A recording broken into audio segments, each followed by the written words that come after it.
Right, here we go. Here we go. Let me hit the record button. Before I hit the record button, let's do a quick mic check. Those of you in the Zoom VIPs, give me a thumbs up if my audio is coming through correct. Let me know. Thank you, Sherry. Those of you in the Facebook group, and I got to log in. Actually, we are streaming everywhere right now. All the Facebook groups. Let's see. There we go. So let me know on Facebook if my audio is coming through good. Yeah, I hear myself. So we're good on that front as well. Why couldn't this happen last night, right? Things happen for a reason. But I think we had an excellent day one last night. Well, let me record all this.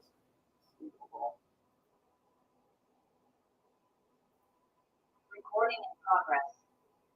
All right. Good evening, everybody. Welcome to day 2 of the People's Money Challenge, and we are doing something special today. This is our 8th People's Money Challenge, our 8th month since we launched the Ivy League Crypto Academy. And normally, at this point, this is just in the People's Money Challenge Facebook group. You got to register. Now, there's no cost. But this is the first time on a Tuesday that I am opening it up everywhere, even for people who have not registered. So to give them a sneak peek, a look at what we're all about, what we do, the value that we offer, the community that we have, and we extend you an invitation to be a part of us going forward in the future. But not only am I opening it up regularly, but I'm also opening up the VIP side as well tonight. So what happens is, those of you on Facebook, you see everybody in the Zoom channel. Those are our VIPs. The VIPs have backstage pass, which means at the end of the lesson, I cut the live stream off for everybody else, and the VIPs have an opportunity to ask questions, have one-on-one with myself and also our other guest panelists. And that is where the real learning happens, the real aha moments. I mean, we can go on YouTube and watch any crypto educational videos all day long. But what if you've got questions? What if you need more clarity on something? So this gives you an opportunity in a safe environment where you don't feel that you feel stupid for asking what you might think is a dumb question. There is no such thing as a dumb question here. We all had a day one. We all had to learn this. I completely changed my career. I went to school first because I wanted to be a business guy, a CEO, and I failed calculus 3 times. So I switched my major to political science, and I actually got into a fight with my Morehouse professor as well. That's a whole other story. I had to change my affiliation to political science to become a lawyer. If you get a poli sci degree, you become a lawyer or a teacher. And then instead of going through law school, I took the LSAT and all that stuff and didn't go that direction. Ended up becoming an entrepreneur in the direct selling space. Then 6 years ago, I completely changed my entire career around into the crypto space. But here's the thing, ladies and gentlemen. My passion is not Bitcoin, blockchain, or crypto. That's not my passion. My passion is still teaching, is personal development, is helping people.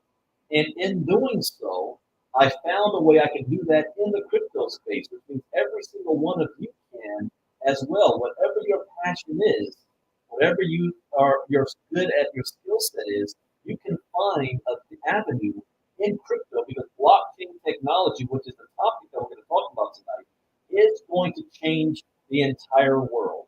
So before we get into that, go ahead and type in the chat box where you are listening in from. I love recognizing people. We have people that log in from all over the place. And then I need to shut up. We have got 2 panelists to speak tonight. And guys, since there's 2 of you, please be mindful of the time. Be mindful of the time. So first up is a gentleman that you guys heard from last month. And this is a gentleman I have a lot of respect for. He also has his own crypto community that he's been working for a little bit now. He's got his own following. He's got his own experience and success. He is a fitness guru. In fact, he just brought to me a new kind of crypto project dealing with a token that you can get paid to work out. Now we've already seen a couple of those from Steppen and Sweatcoin. And so he is always on the lookout for different opportunities in the crypto space for his community as well. So I want to bring him back up, Mr. Ken Lockhart. Ken, are you there? Yes, I'm here. Can you hear me? Yes, sir. The floor is all yours. Okay, good. First and foremost, thank you again, Mr. Ivy, for having me part of this panel. Last month when I came on for the first time, there was such a strong movement being on here, being able to hear information from other people, information from you, the community, being so in tune. That was powerful. And it could actually make me understand and realize just how important it can be for others. So I'm looking forward to this month's 5-day People's Money Challenge, and here we are. So for those of you that didn't hear my story last time, I'm going to go into that. But yeah, definitely wanted to just say thank you, Brandon, for all the things you've done for me, for my business, and for our relationship. Moving forward, there's a lot of things there that I'm not going to go over with everybody. But since I've been working with you, it's been a blessing to say the least. But yeah, a little bit of background on myself, just for those of you that don't know me. My name's Ken Lockhart. I am the CEO of organization called Bitcoin Canvas. Outside of crypto, I run a web development company where I just have connections to developers overseas that give me really ridiculous prices for my God's work. But as far as specifically crypto, my story is a little bit unique. I got involved in 2016. A good close friend of mine who I was friends with for a pretty long period of time, over 15 years. We've done a lot of businesses together. He shared with me a cryptocurrency coin by the name of Cardano. And at that time in 2016, I didn't even really understand Bitcoin. So he would just share with me that there's opportunities that you can become wealthy within the crypto space without just going through Bitcoin. And at that time, I was kind of mind blown from that because I'm not into stock investing or trading or any of the sort. And now I'm hearing about a new coin that pretty much could help me develop wealth. So long story short, can you guys hear me clearly? I just want to make sure. I always want to check in as far as internet is concerned. Okay, great. Yeah, you're good. So long story short, I tried to get the Cardano when he told me, and he was sending me all different apps for wallets. At that time I was living in New York, so they had some restrictions on Cardano on Coinbase, so you weren't able to buy Cardano back then in 2016 on Coinbase. So mind you, I didn't understand the crypto space. And now I have a friend that's super excited, telling me that he's putting a lot of money into something, and he wanted me to get involved. And I was struggling to get involved. I wanted to get involved. I see his excitement. I see his passion. And as he kept sending me things to try and join, he wasn't really necessarily. I don't really know what he could have done better, right? Based on our lifestyles, what I was doing at the time with my business, what he was doing between his job and his other streams of revenue. So the communication was very difficult for him to really hone in on how to get it. So he just kept sending me apps. I kept trying, and it was very difficult. And I finally got frustrated. I just said, you know what, this thing is not for me because I don't even know how to even get this thing. And every time I couldn't get it on an app, he would send me a different one. So I'm like, what are these apps, the wallets, is this safe? I didn't even know what was going on. I'm like, anyway, long story short, I see Cardano go from 2 cents to $3. And, at the time when he was sending it to me, it was 2 cents. I couldn't get in. He's putting hundreds and thousands of dollars into this. So I literally seen in 2017 it go from about 3 cents to 36 cents overnight, right? So once I seen that in 2017, I said, you know what? No matter how difficult it is for me to understand this concept, I have to get it. And that's when I started investing into Bitcoin a little bit more. Started looking into other cryptocurrencies. Started studying utility. Trying to realize what that meant in the real world aspect. Because everything is about adoption. Crypto is not fully adopted as of yet. So all of these things with these projects, I had to put my mind around them to understand the long-term investment aspect. So started doing that a little bit, started making money within the whole point, but nothing really big at that time because I didn't have much money. And I'm putting money into Bitcoin, putting money into like Zcash, other types of cryptos that are out there, but they're not. I see some spikes, but again, if you only got $300 into a crypto project, you're not going to make that much money on the huge spike. A lot of times those spikes will come up and come back down, right? So there had to be more to it. Fast forward to 2019, a good friend of mine got involved in this smart contract, right? AKA rug pull or a Ponzi scheme, whatever the case may be, right? It was called Crypto 300. This was in 2019, and he told me about Crypto 300. I didn't know anything about smart contracts, right, in the crypto space. This is a new terminology to me, and I've been in the space for 3 years. Then I'm hearing about investment firm and percentages daily and all of this type of stuff. So I was like, okay. At that time I was a little bit busy. I didn't have the time to really dive into what he was talking about, but I see him posting aggressively. He told me about this in May. I didn't get involved until July, right? From May to September, he made $370,000 before it rug pulled, right? It rug pulled, and he probably had about $200,000 in it. Just think about the type of money that you're moving around in a company that's not even real, pays you $370,000, right? I started seeing that type of money he was making, so I jumped in July, and I turned $50 into $12,000 in a month before it went under, right? Now, mind you, that was the first time I knew about smart contracts. The first time I knew about investment firms that could potentially pay you. It was paying in Bitcoin, right? And it had options of paying with like 3 different other coins. And it was the most aggressive Ponzi scheme I've seen to this day, right? I haven't seen anything. It was giving you like 150% in like 2 weeks. It was massively ridiculous. But I don't know. It lasted for 2 years before we got in. Either way, that specific program, right? Now, mind you, I've seen a ton of people lose money too. Because of the timing of when they got in, and if you see something giving you these types of returns, everybody immediately starts thinking millionaire and they start dumping ridiculous amounts of money, unnecessary money into a project, right? So I started seeing a lot of that too. So that was my introduction into this whole space of like these programs out there that are doing these amazing promises, right? And I'm going somewhere with this story because it's important. I don't really have any feelings towards Crypto 300 Club, even though it was a Ponzi scheme, rug pull, whatever the case may be. A lot of people, now mind you want to do your research, you want to be around the right people so you can understand the red flags. But when it comes to opportunities, life is an opportunity, right? That's not granted forever.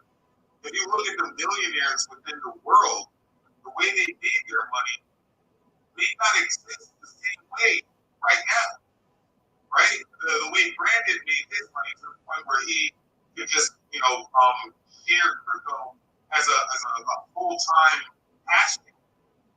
There was a start that he had. That same money that he made from that start is not here right now.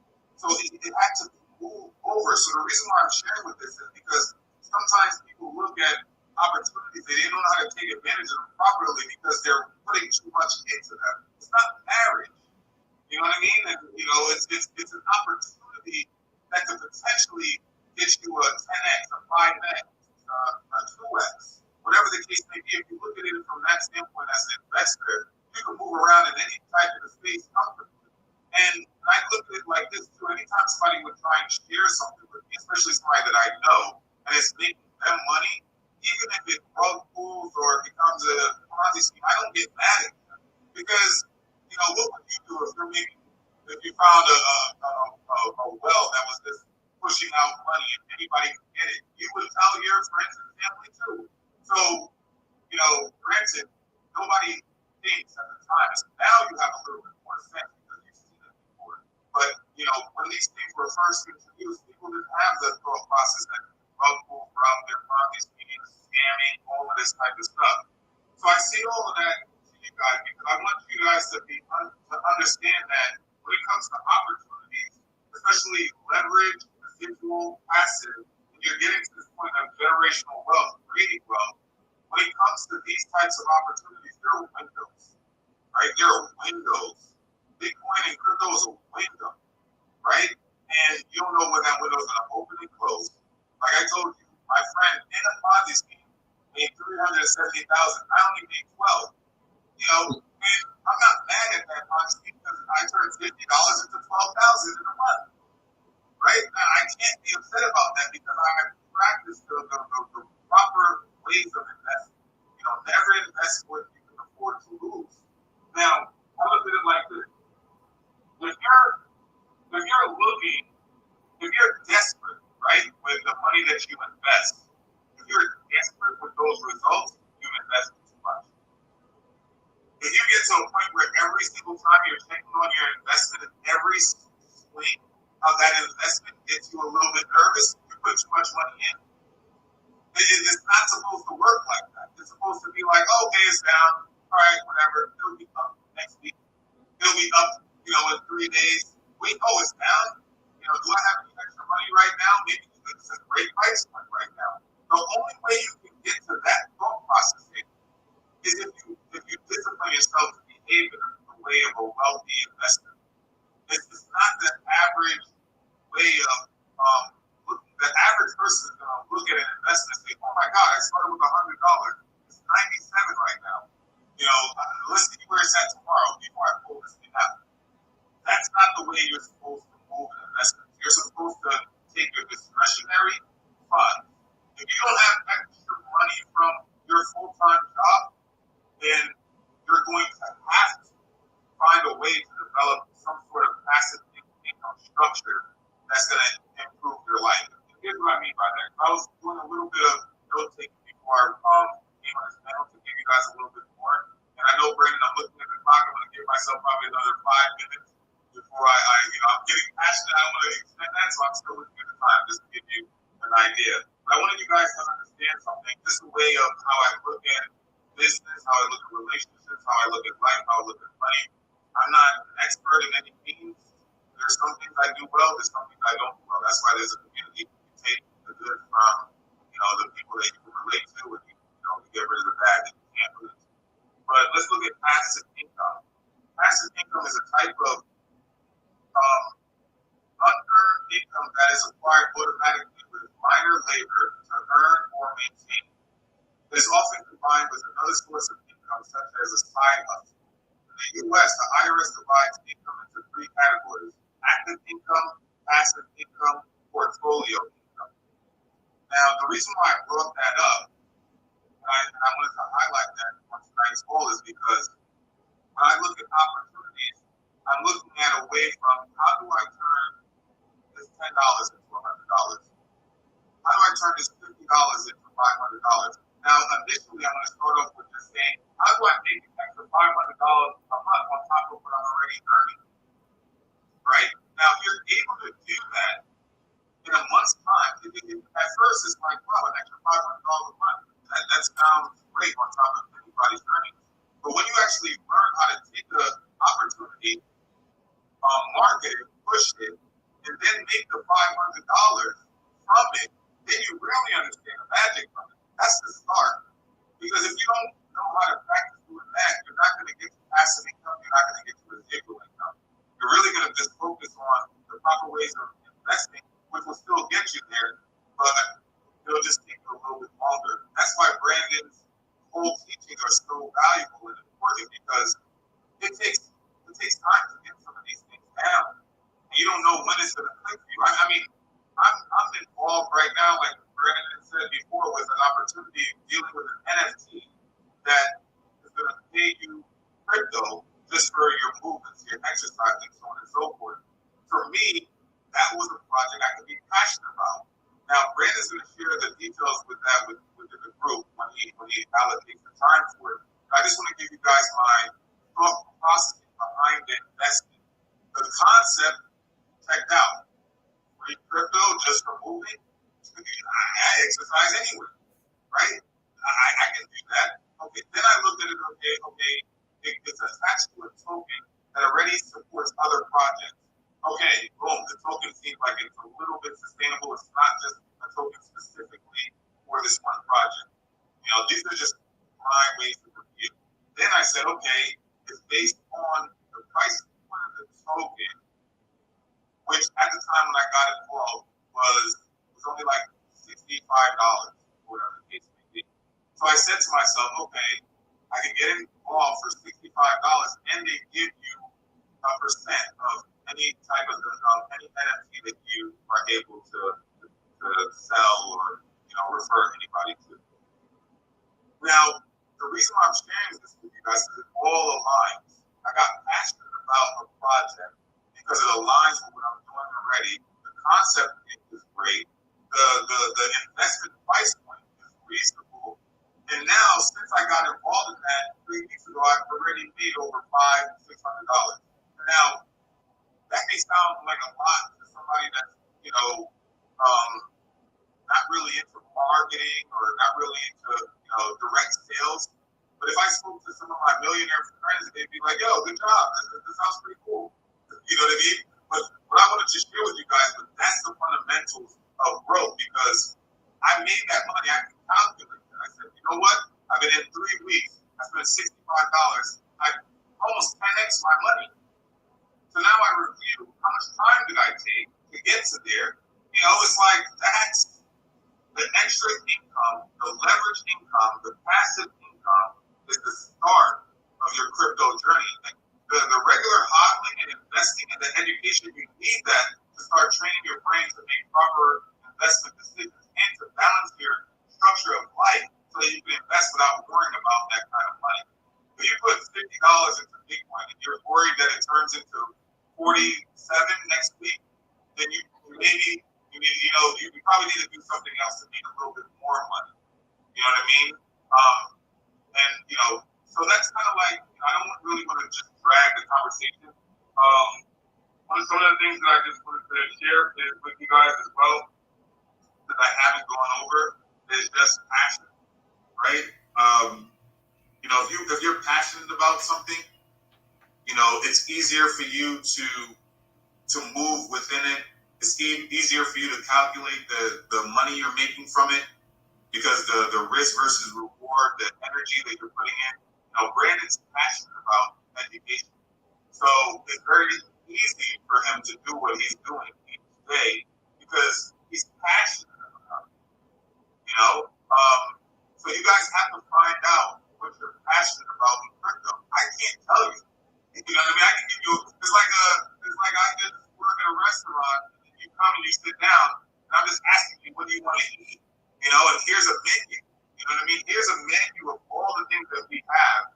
I'm not gonna, if I offer seafood, you may be allergic to it. You know what I mean? So the thing about it is, look at the menu and then tell me based upon, my recommendation after you ask me, that's what you can have to eat. But if you look at it from that analogy, that's the same way it goes when you're working with Brandon or working with myself. I leverage Brandon's genius. Brandon has an incredible organization. This community is so well informed and so connected. It just allows me to lean on that, but I don't want to do any extra work. Because it's like, yo, you want me to teach you something else? Yo, as a matter of fact, there's a guy named Brandon that spoke me a ton. You need to take a look at his stuff as well, right? The community, when you understand how to leverage the community, how to it maximizes the type of revenue that you can make for yourself.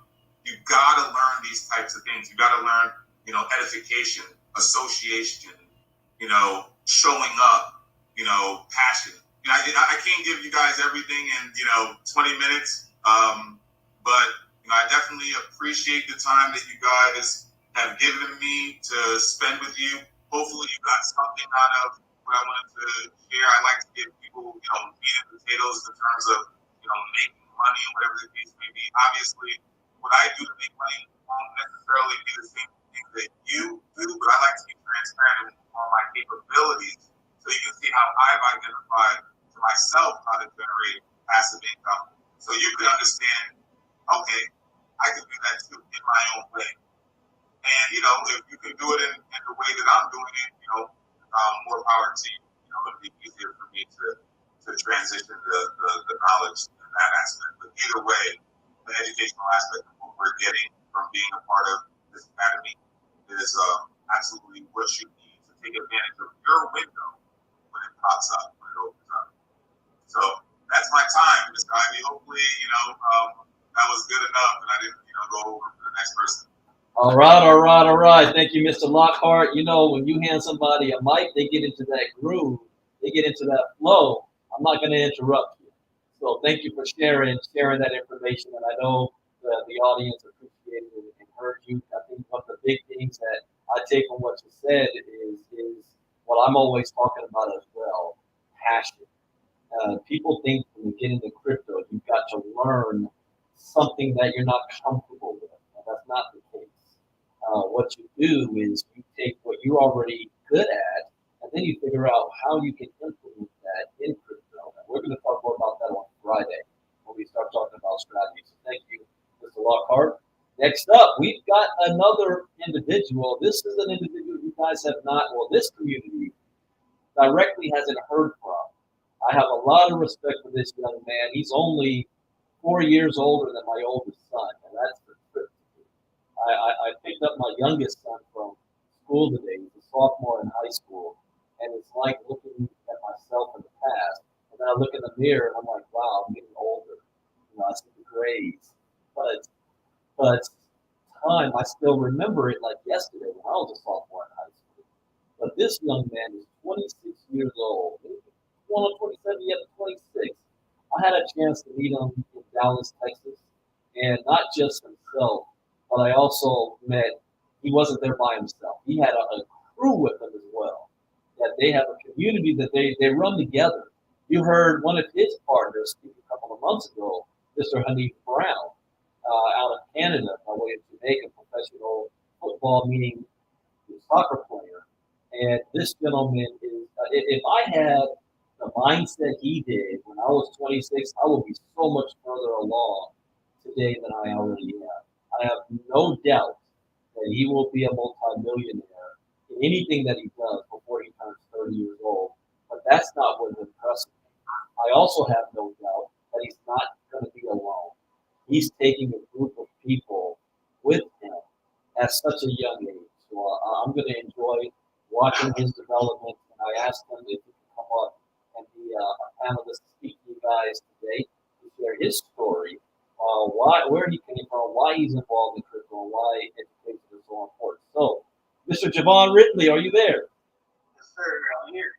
The floor is all yours. Awesome. My name is Javon Ridley. As Mr. Red Knight, I'm age 7, and I met Mr. Red Knight through the work of my community back in November of last year. But I always wanted to aspire to get close to this activity because of his passion for people. And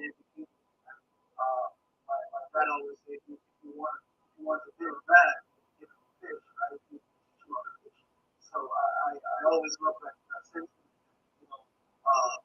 considering the value of education and the value of doing things the right way. And I'm an income value of Jamaica that I've been 5 years and then going to be 96 years, where my background is in chemical engineering and finance. So I have a love for finance and a love for people in a way and helping people to just understand the world of technology. Just a common advice for life that Mr. Ivy knows that I'm currently working on my business as well as an entrepreneur.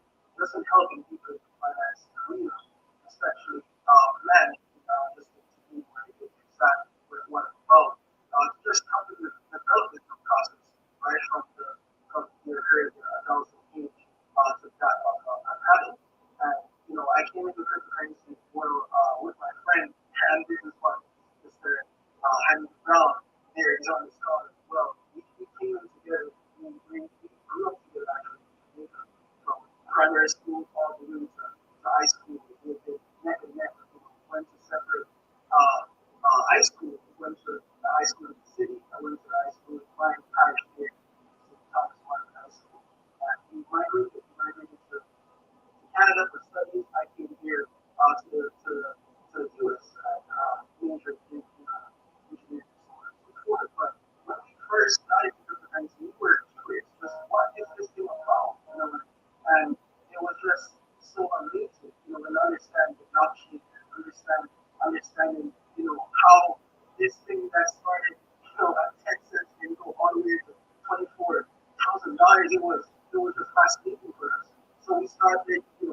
gonna lose money in this industry, right?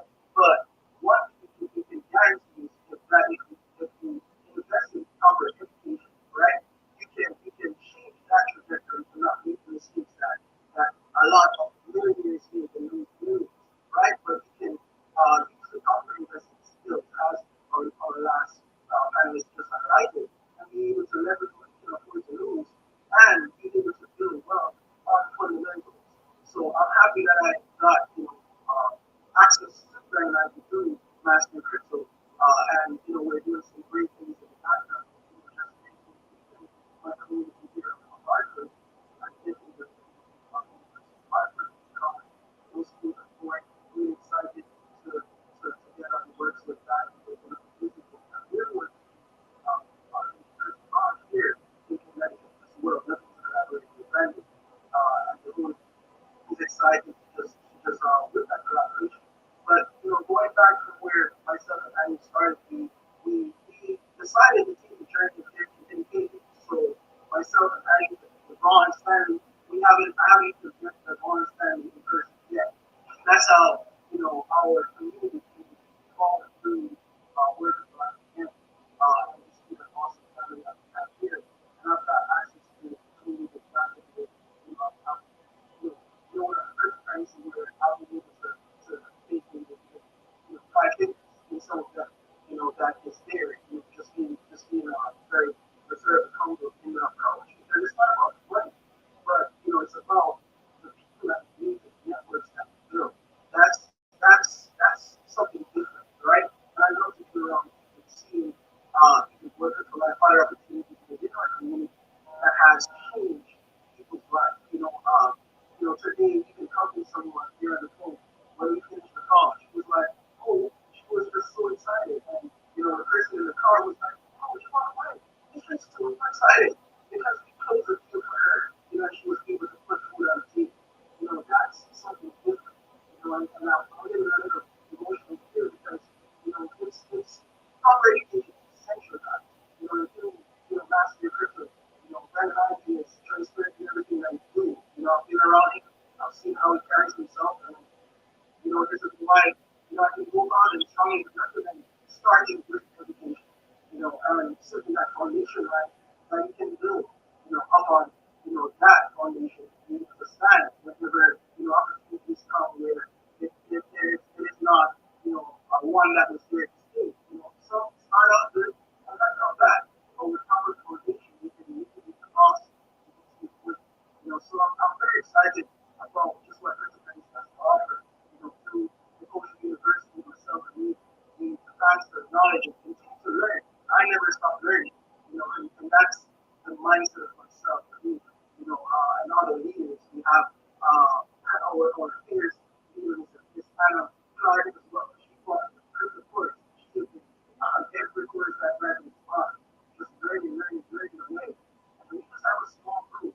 Fast thinking group, Rich, the book always said, there's facts that have to see mindset, and deal with. Because when one is low, you'll understand alone, but with a strong team, a strong force, you can achieve anything. So, thank you again, Brandon, for the opportunity to share on your life here. I look forward to what we have in store, and even to your mentorship, your All right. Thank you, Javon. So just give it up to our panelists, Mr. Lockhart and also Mr. Ridley for our Tuesday night. Now, we're going to get into the lesson. And this is, next to security, one of the most important things for you to learn because it is going to change our way of life. It is that important. To put it in perspective, in 2017, I still was starting to learn and I wanted to know more about this whole crypto stuff. But I was looking at it as a money thing, a money making opportunity. I had friends of mine that I knew didn't know crap about Bitcoin, but making more than $1 million. And they did so not because they were investing in it at the time, but they were joining opportunities that was using Bitcoin or mining as the product. And they didn't understand what they were doing. They just rode the wave that was going up during that time and made a whole lot of money. I had one friend, he put things started with 50,000, made more than $1 million. He had disappeared for a year, and I was like, "Hey man, where I had to see you promoting anything? Like what are you doing?" So I made money in Bitcoin. I'm like, "Well, what is it?" He was like, "It's digital money." Well, how does it work? I don't know. I said, how are you investing in something you don't understand? He said, I don't need to understand it. Bitcoin just keeps going up, and I make money. So I said, I need to know what this is all about. I looked around. There was no educational courses that teach me what and how this whole thing works. So I did the one thing I don't advise anybody.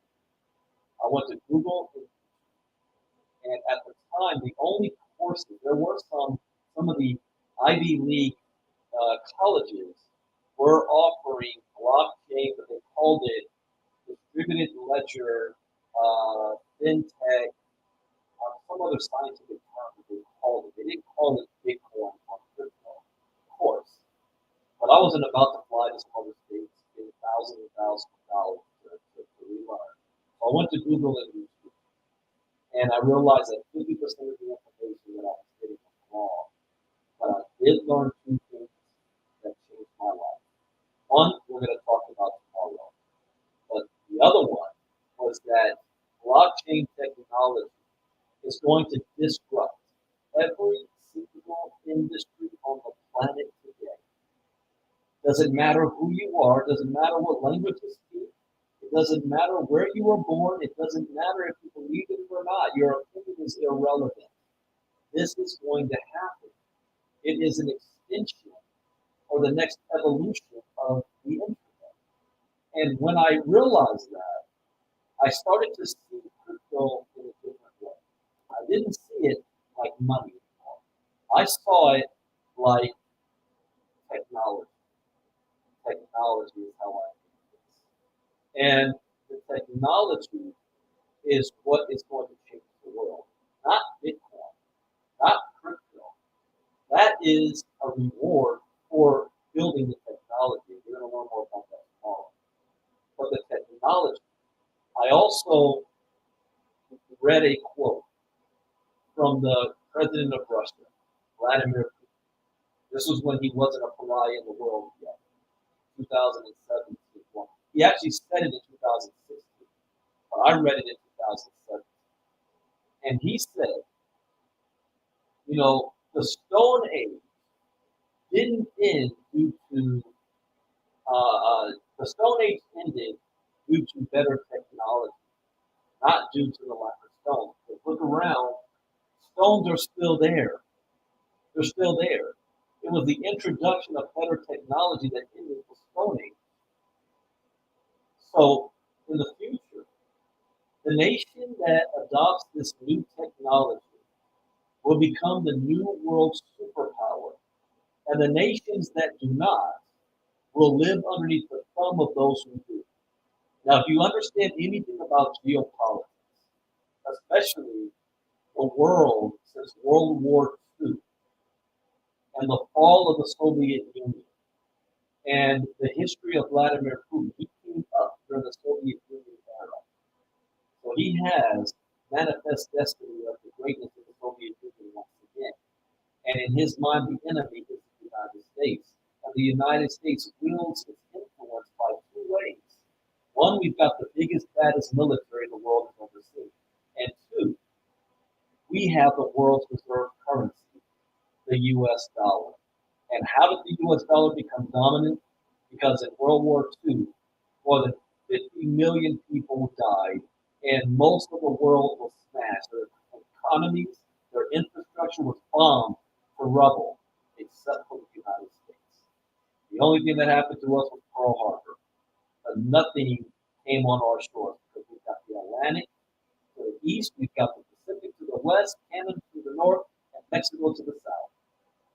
So we survived. We came out of World War I completely intact and in a position to rebuild the world in our making. And the United States said, we're not going to do it the way the British colony did, by colonizing everybody. The the empire that the sun never set. Instead, we said we're going to export our way of life, our form of governance, and we're going to do so by sending our money and aid. If you don't do what we like, we can put sanctions on you. So you got to play ball with us if you want to be able to get your economy rebuilt. So if you put yourself in the mind of somebody like Vladimir Putin, for 70 years he believes that the son of America's time has come to an end. Can't beat us on the military. But what if they use this new technology and usher in a new form of currency where they no longer are reliant on the US dollar? Now that is a discussion for a whole nother day. Tonight, we're going to talk about and I'm going to show you that new technology that is going to change the world. And you can either be a witness to it or you can be a participant of it. But you will not be able to avoid it. This is unavoidable. Every institution, from banking to medical to your money to socializing, everything is going to adopt this technology. So what is the blockchain? You know what I like to do for fun? I always like where I see people out there that is making money. I like to ask them this question. I like to ask them, do you know what the blockchain is? Or better yet, instead of doing it from that point, can you tell me what the blockchain is? Can you tell me what the blockchain is? And when I do that, the look on their face, most people in crypto cannot, here's another thing. They start telling me about Bitcoin. I said, no, I didn't ask you about Bitcoin. I said, what is the blockchain? Most of them can't answer that. And that is why we do a 5-day challenge, so that we can teach you the fundamentals, the basics. Last time we talked about spiritual total. Tonight, what is the blockchain? So what is it? Well, a blockchain, and this is the scientific technical version of this. The blockchain is, you guys on the Facebook group are not able to hear me clearly. I think that there's an issue with that. The VIP, I know you guys have no issue. The Facebook group is kind of clear. We did this on Google Talk this morning. We tested it out. We both did. But anyways, this is the scientific technical answer. A blockchain is a tamper-proof encrypted database secured by cryptography, which is the study of encryption that acts as an accounting record keeping track of digital assets. Instead of being maintained by a single server like traditional databases, blockchains are decentralized and maintained by a distributed network of computers around the world. This database tracks every Bitcoin in the network, and each transaction is the very first Bitcoin. You can think of Bitcoin as an accounting system through the blockchain. It is a way of recording transaction value digitally in an open and distributed self-clearing ledger. Give me 15 seconds, guys. My brother is blowing me up, so I got to make sure he's on. Yeah, the original wallet that we put in there was the Binance wallet, and then the address I just gave you now is to the Euphoria token. So that's why it's a different address. So let me know if you need a different one. I'm also in the middle of doing my crypto thing, so it'll be about another 45 minutes.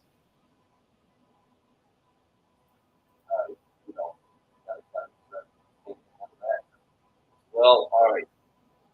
So what is a blockchain on this?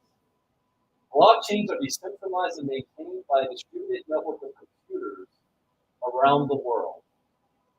The database tracks every single transaction. Now that is the scientific version of that.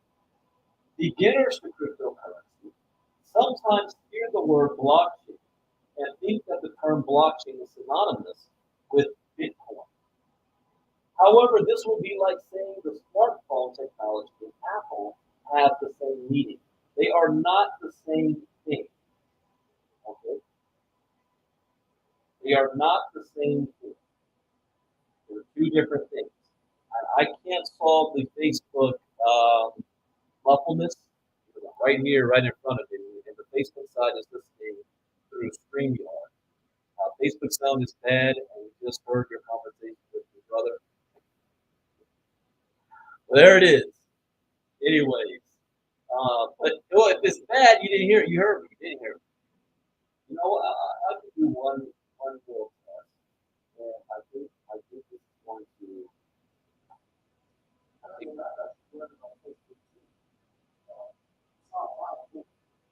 it's so I'm fine to you, but others, it's and there's nothing I can do. All right, so let's keep it.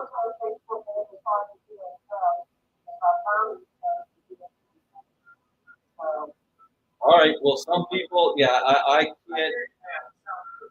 Okay, cool. All right, let's keep it. Let's keep it moving. Okay, beginners to cryptocurrency sometimes hear the word blockchain and think that the term blockchain is synonymous with Bitcoin. However, this would like be saying that smartphone technology and Apple have the same meaning. The relationship between Bitcoin and blockchain is like the relationship between Facebook and the internet. Bitcoin is based on blockchain technology and could not exist without blockchain technology. Blockchain technology preceded Bitcoin, and blockchain technology could exist without Bitcoin. You guys understand that? Take blockchain away, there's no Bitcoin. Now, when you start hearing bankers, the government, and other people that are against crypto, but they're for blockchain technology, that's why. They love the technology. They don't like Bitcoin crypto because they can't control it. So just like Facebook is on the internet, Bitcoin is on the blockchain. Facebook cannot work without the internet. Bitcoin cannot work without its blockchain. Let's get a visual image in our mind. So picture this. There's a digital block that's created on the internet. Inside that block is data. For cryptocurrencies, text data of a list of transactions inside of each block. For NFTs, text data detailing ownership of digital assets is inside of each block. Every time a new block is created, it is linked or chained back to the previous block. So you have a series of blocks full of data, all chained together to each other. So I want you to picture this. I try to teach in a way that my mom can understand. But I also explain this in a way that my father can understand. And with my dad, I said, Dad, think of it like growing up, he loved trains. That was his big deal. His father, my grandpa, gave him his first train set. Oh, before he had a train set, he had before he had a train set, he had it around their Christmas tree. And to this day, for my kids, when they were younger, he would get his big train set.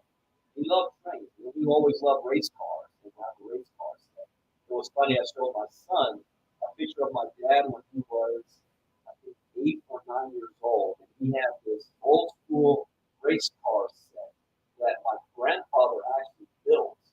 And he had the little guns that he could move the cars around. He had these old school cars on it. My son called it, what is that, like Flintstone cars? Now, how old are you, Papa?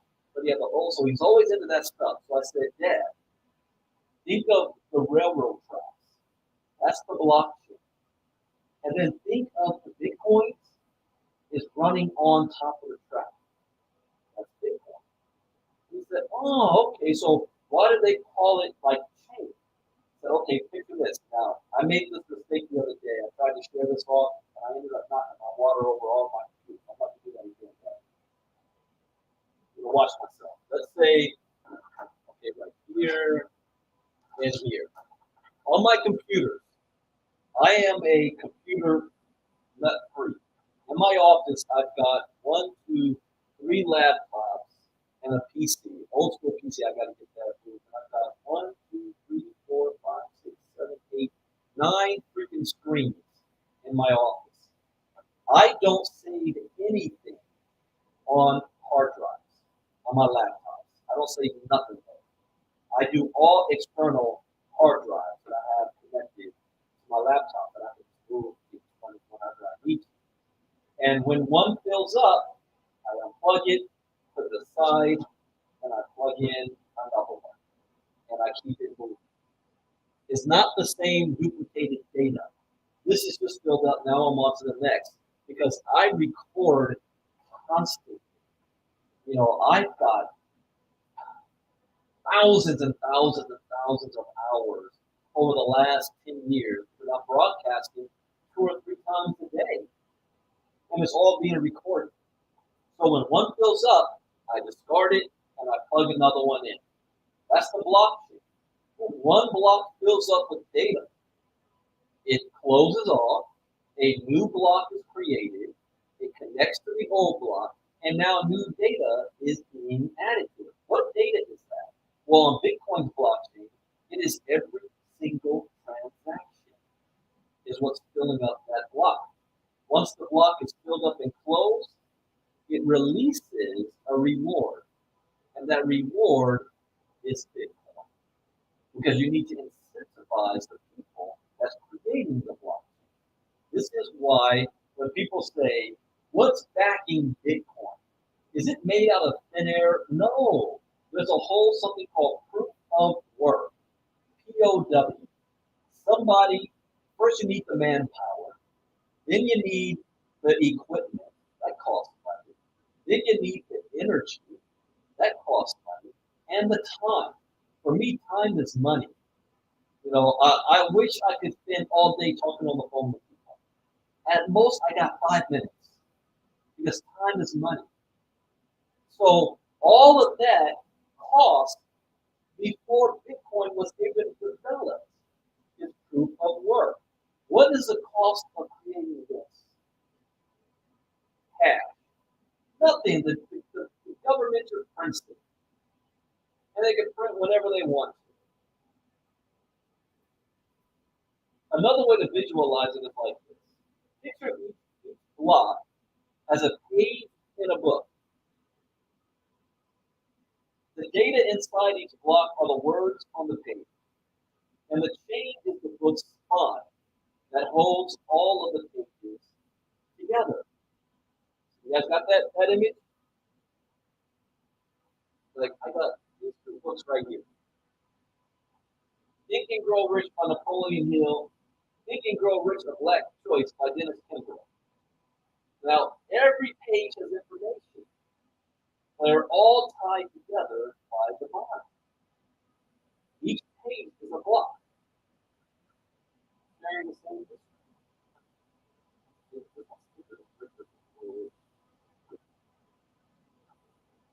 There are various different cryptocurrencies, each with its own blockchain. So here's another we didn't miss. Oh, that was for the WCL last time. We talked about myths versus facts. And I think we did that a week or so ago with the founders call. But one myth is that there's only one blockchain. No, there's not only one blockchain. Every coin has its own blockchain.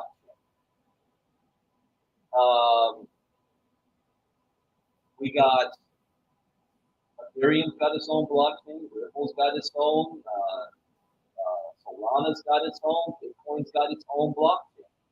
They all have their own version of a blockchain. So it's not just one. And they all do something different. You've got 12,000 coins out there. Each one has its own specific use case and use of the blockchain. For the blockchains of cryptocurrency, the data inside each block is a detailed record of transactions involving that specific cryptocurrency. So Bitcoin is not recording when Ethereum does transactions over there. It's recording Bitcoin transactions in and out, with each other, in and out, in and out, in and out. Here, how are new blocks added to the chain? Well, in order to add a new block to a chain, a complex math equation must be solved.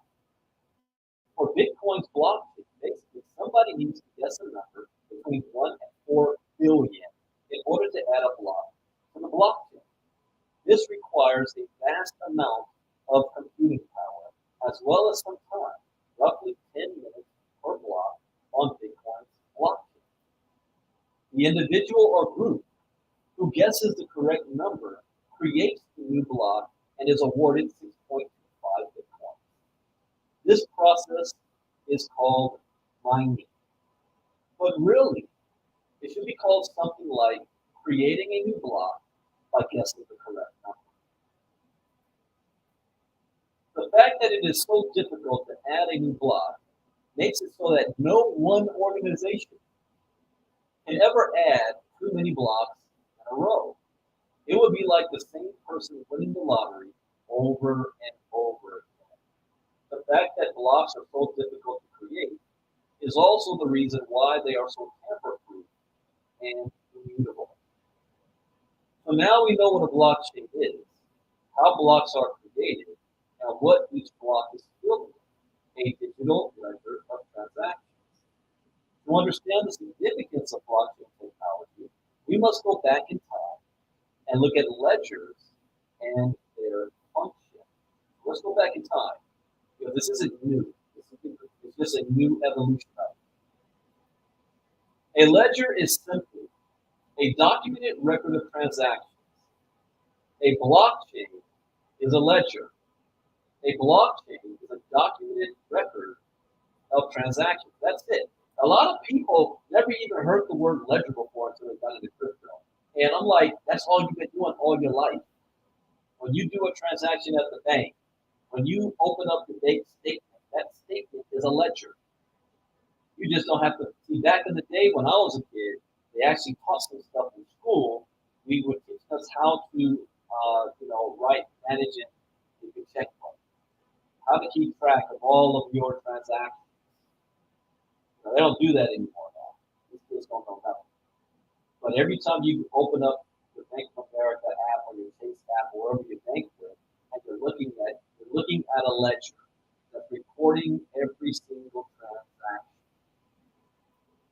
Since the dawn of civilization, people have been trading things with one another.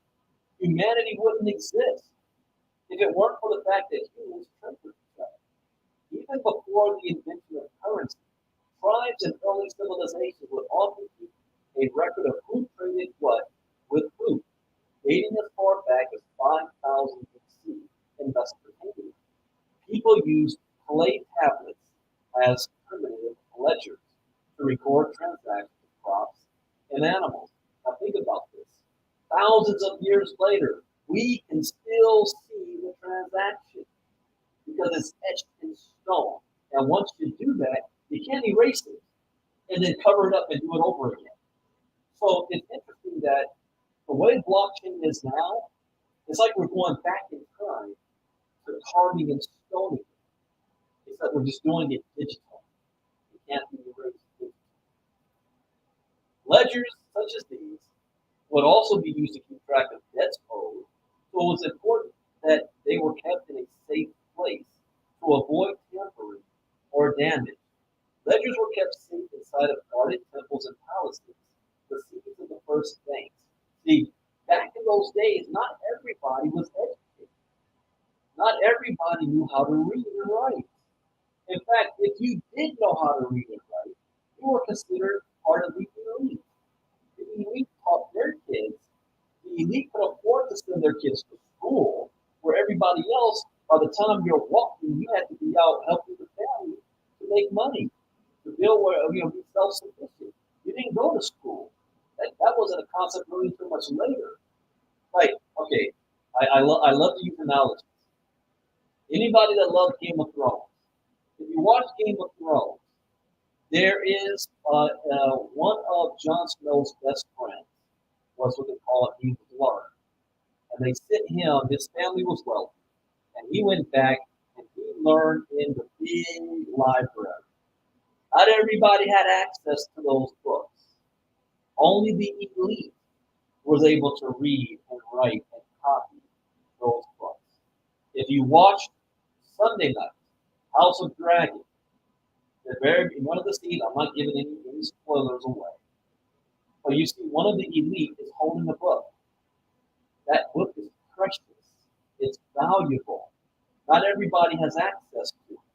So back in the day, here's how ledgers worked. Do you know who the richest people in the land were? The richest people in the land, I'm going biblical times, like the disciples who followed Jesus. They weren't poor before they followed Jesus. They were wealthy.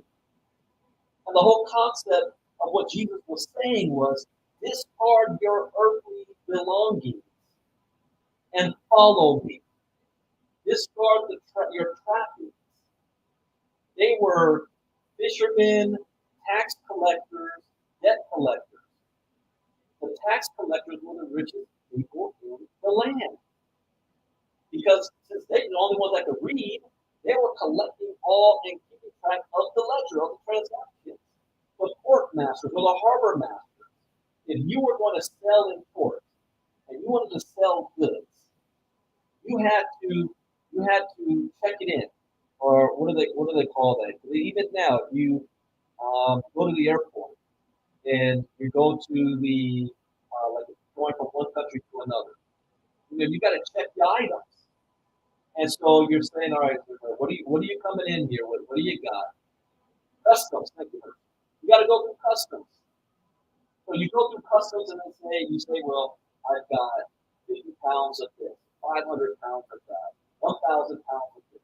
So you're checking your items in the customs. And then when you go in and you sell it, when you leave, you go back to the harbor master and you go through the whole customs process. How much do you have left? What did you sell? And they are writing it all down because they know how much you need to pay in taxes. Now, sometimes, this is where the word bribery came into play. It was part of the cost of doing business. You paid the harbor master a little bit of extra money to maybe let some things slide. That's why they were the richest people in the land. And they could at any time, I'm going to erase the ledger, you're not playing ball with.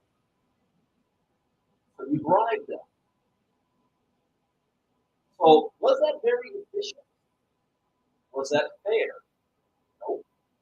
We had to come up with something different. So ledgers such as these would also be used to keep track of debts owed. So it was important that they were kept in a safe place. Safe place. To avoid tampering or damage. If anybody's been paying attention to the news, this is a big topic right now in the news. That's all I'm going to say. Important that they were kept in a safe place. Ledgers were kept safe inside of guarded temples and palaces. The cities of the first banks. Later, banks took over the role of calculating and maintaining ledgers. They kept track of transactions as well as debts owed and kept these ledgers safe, except at this point, people were using currency and no longer bartering with crops, animals, and other goods. Modern banking. So all of our lives and for the last, 500, 600 years, we've been using the current, 300, 400 years, the current modern banking system as we know it today. For centuries, people have trusted banks to keep and maintain records that people can agree with the information in the bank's ledgers and trust that that information is safe from tampering or damage. One of the themes I talked about in Crypto Talk, I don't remember if it was this morning or yesterday, but I was talking about the need for having everybody understanding and agreeing with a certain set of facts. And the moment you don't have that anymore, the entire system breaks down. But everybody can trust the banks to keep our information. You go to work, you get paid, you have direct deposit into your bank. Back in the day, you get paid in cash, you take your cash to the bank, or they give you a check, you take your check to the bank. Now we got direct deposit. Either way, that they are keeping the transactions that are ledger. and you're giving a receipt. Every time you do a transaction, you're handing a piece of paper. That piece of paper is the receipt. A receipt. Or when you go to the post, I go to the post office. So I got these. I got receipts, right? And these for tracking purposes. I can go online and I can track to see if, my document, whatever I'm sending, went to its destination, if it got there. And if it didn't, I have proof that I did the transaction. If you buy something from the store and it doesn't fit some clothing, you take it back to the store, the same store you bought it, the first thing they say is, yeah, show me your receipt. I lost my receipt. You can't do nothing. You can't prove that you bought it. Pull up the security footage. I was just here 5 minutes ago. It doesn't work that way. You need the receipt. A receipt is a record for you and for the consumer. Now, what happens when there's a dispute? When there's a dispute, then you bring in a third party, the lawyers, the judges, the accountants. Now you've created an entire new industry where you've got to pay the middleman that will settle disputes between two individuals. Well, what happens if you don't even trust the middleman anymore?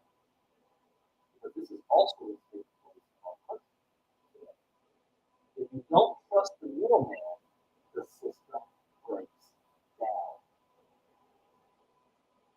And I'm going to give you guys a solution at the end. A solution. Because everyone agrees with the information in the bank's records, banks are often used as an intermediary for transactions between two parties. When you swipe your debit card at the grocery store and the point of sale terminal states that the transaction has gone through, the grocery store trusts that you paid. The grocery store trusts your bank's records. So you can go in the store with cash, right? And why would a store accept the cash? Because they trust that this represents real resources backed by the government. But what if you go into the store with, I don't know, a debit card or a credit card? Well, if you do that, the system, the store is trusting that that card represents money in the bank because that card is verifying that, yes, we're verifying there's cash behind this card. Then you've got crypto. You've got a crypto card. What happens if I use a crypto card at a store? Well, the system at point of sale automatically transfers that Bitcoin into fiat money to pay the store. The store is not actually getting crypto. So they're using the crypto card. In other words, you still have a system in place, a third-party system. But what will happen when these stores and whatnot will start to accept crypto directly? You eliminate the middleman. Now, if you're using a point of sale system for convenience, it's convenient for the customer, it's convenient for the merchant, you pay a fee for that. It's the cost of doing business. Both parties involved in the transaction trust that the records of the bank are accurate. If the bank says the transfer has successfully been completed, then the buyer and the seller can both trust and agree that the money has in fact gone through. How many of you think that even all of this needs to be taught in school? Because I'm not even talking about blockchain here. I'm just talking about how the system works. Kids aren't learning this today. They have no clue how this stuff works. And so now you've got, Mr. Lockhart said something else that's important. His first interest in the crypto was through an opportunity on a smart contract before he even knew what Bitcoin and the wallets and all that stuff was. That is why I say education is so important. If you focus on the education first, this should be people's first interest in the crypto world. Then you're not learning based on how much money you lose. We're going to learn one way or another. The pros and cons of using banks and other lenders. Banks add a level of trust and security to transactions. This is why banks have been around for hundreds of years. How many of you can tell me what is the oldest form of currency still in existence today? That's being typed in the chat box. If you've been around, you already know the answer to that. But if you're brand new, most people don't know. What is the oldest form of currency that is still in use today? Anybody have an answer to that? Brave enough to type it in the chat box. But I see people from the VIPs doing it. What about on the Facebook? Anybody in the Facebook groups know that question? That answer? Well, I'll tell you. It is the British pound. The British pound is the oldest form of currency that is still in use today. You say, well, wait, hold up. What about gold and silver? Isn't that the oldest form of currency? Gold and silver is not currency. Gold and silver is not. You're not walking into a grocery store buying milk with gold. You used to be able to do that back in the day, but that is not the case today. It's the British pound. And when it's, someone can Google it up. How old is it? 400 years? 350 years? How old is the British pound? Old form of currency. So the issue is, or the downside is that banks and other governments have the power to monitor and control people's money as well as put their hands in people's pockets with fees, especially when transferring money international. You know, if you're trying to send a couple of $1 million from one country to another, you're going to pay a high fee. You got to sign a whole bunch of documents, and it might take 4 or 5 days. With crypto, it happens with a small minimum. So the issue is for centuries, we have been trusting banks to keep records, ledgers of who owns and owes what. But at the same time, we've been sacrificing some of our privacy, independence, and percentages of our wealth in fees. And fees are big business.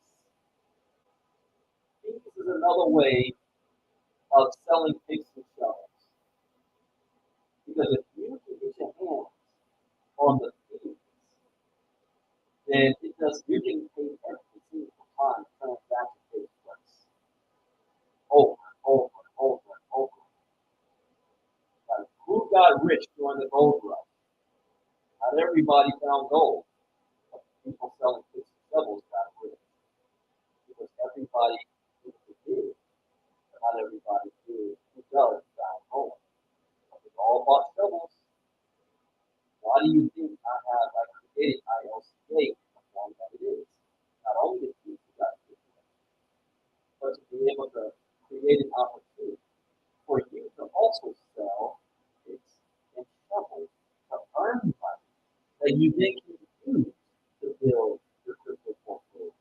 This is the one step that if anybody asks me, what is the biggest, it's not an obstacle, frustration that I may have, is getting people in crypto to figure that out. The light bulb went off for me 6 years ago. But to figure out, oh, I keep losing over and over again all these crypto opportunities that last 6 months to a year. Then I lost all my money, got to start all over again.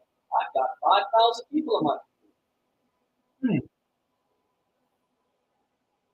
If you led with crypto education first, you teach them the fundamentals like I'm doing right now. And those people now are armed with the knowledge. And they're making money selling picks and shovels. They have the money to invest in these opportunities. And they're not using their rent money. They're not using their car money. They're not using their grocery money. They're not going out and going to debt and doing everything on those opportunities that will not work.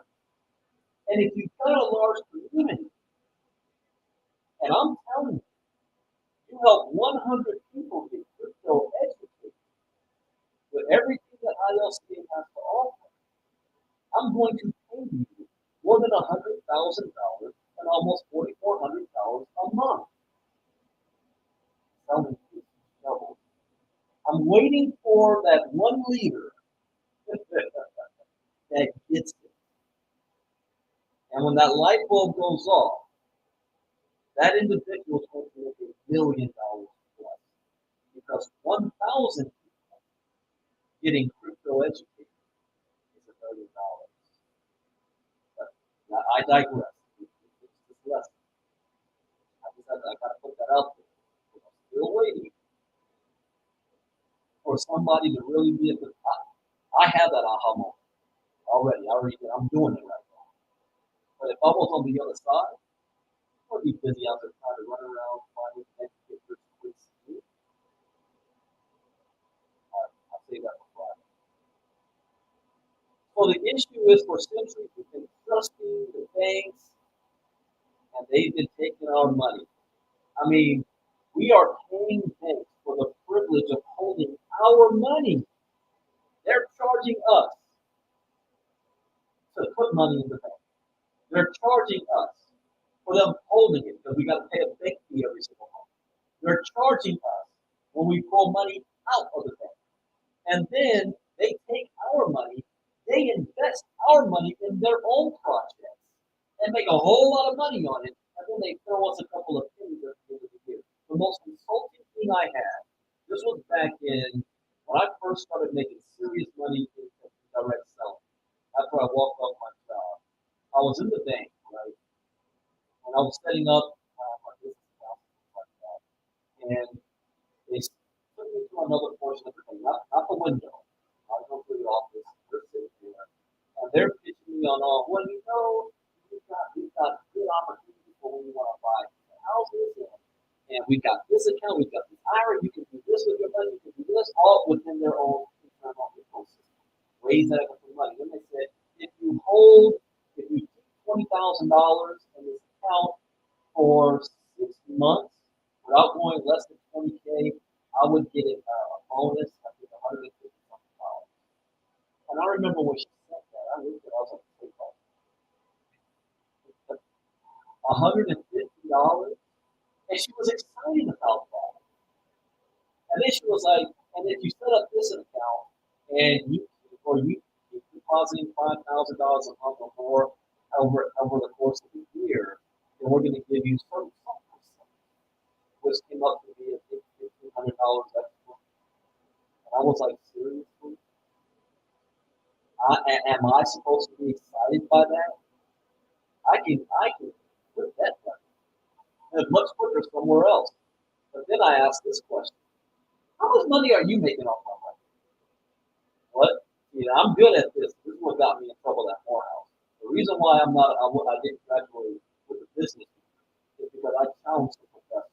The professor was standing up there, and I, with no disrespect, I love my Morehouse family, and the teachers that I have, professors, guided me to how I am. There's nothing like being taught from an African American perspective by another African American male. That is rare. But I got that and I'm blessed. But I challenged him. And he's talking about all the different ways of businesses, macroeconomics, microeconomics, all that stuff. And I'm sitting there and I'm like, this is really good information. I didn't hear from this in school, like in high school stuff. So I said, I got a question. What businesses have you created? What businesses have you started that you utilize these skills that you're teaching us? And he was like, what are you talking about? I'm like, yeah, well, this is great stuff. I mean, can you give me some examples? And so he starts talking about another person in their business. Another person. No. What businesses did you create? I wasn't being an asshole, okay? I was genuinely curious. And he said, no, young man. I didn't start the business. I'm teaching you the educated. And, one-on-one wasn't making two in my head on this. I'm like, well, how can you teach on something you haven't done? And this is the same approach I have in crypto. With all the so-called gurus out there running their mouths all day, I open my wallet. I show you what I'm doing. I show you the money. A lot of them don't. They don't do that. I'm not going to teach something I haven't done. How can you teach somebody to be a seven-figure earner if you've never earned seven figures? So I was like, I kind of like, how are you teaching us about how we're going to be great business owners and CEOs if you've never been one yourself? Yeah, let's just say the rest of the class didn't go very well. He didn't like me. We reconciled years later. He didn't like me. I ain't gonna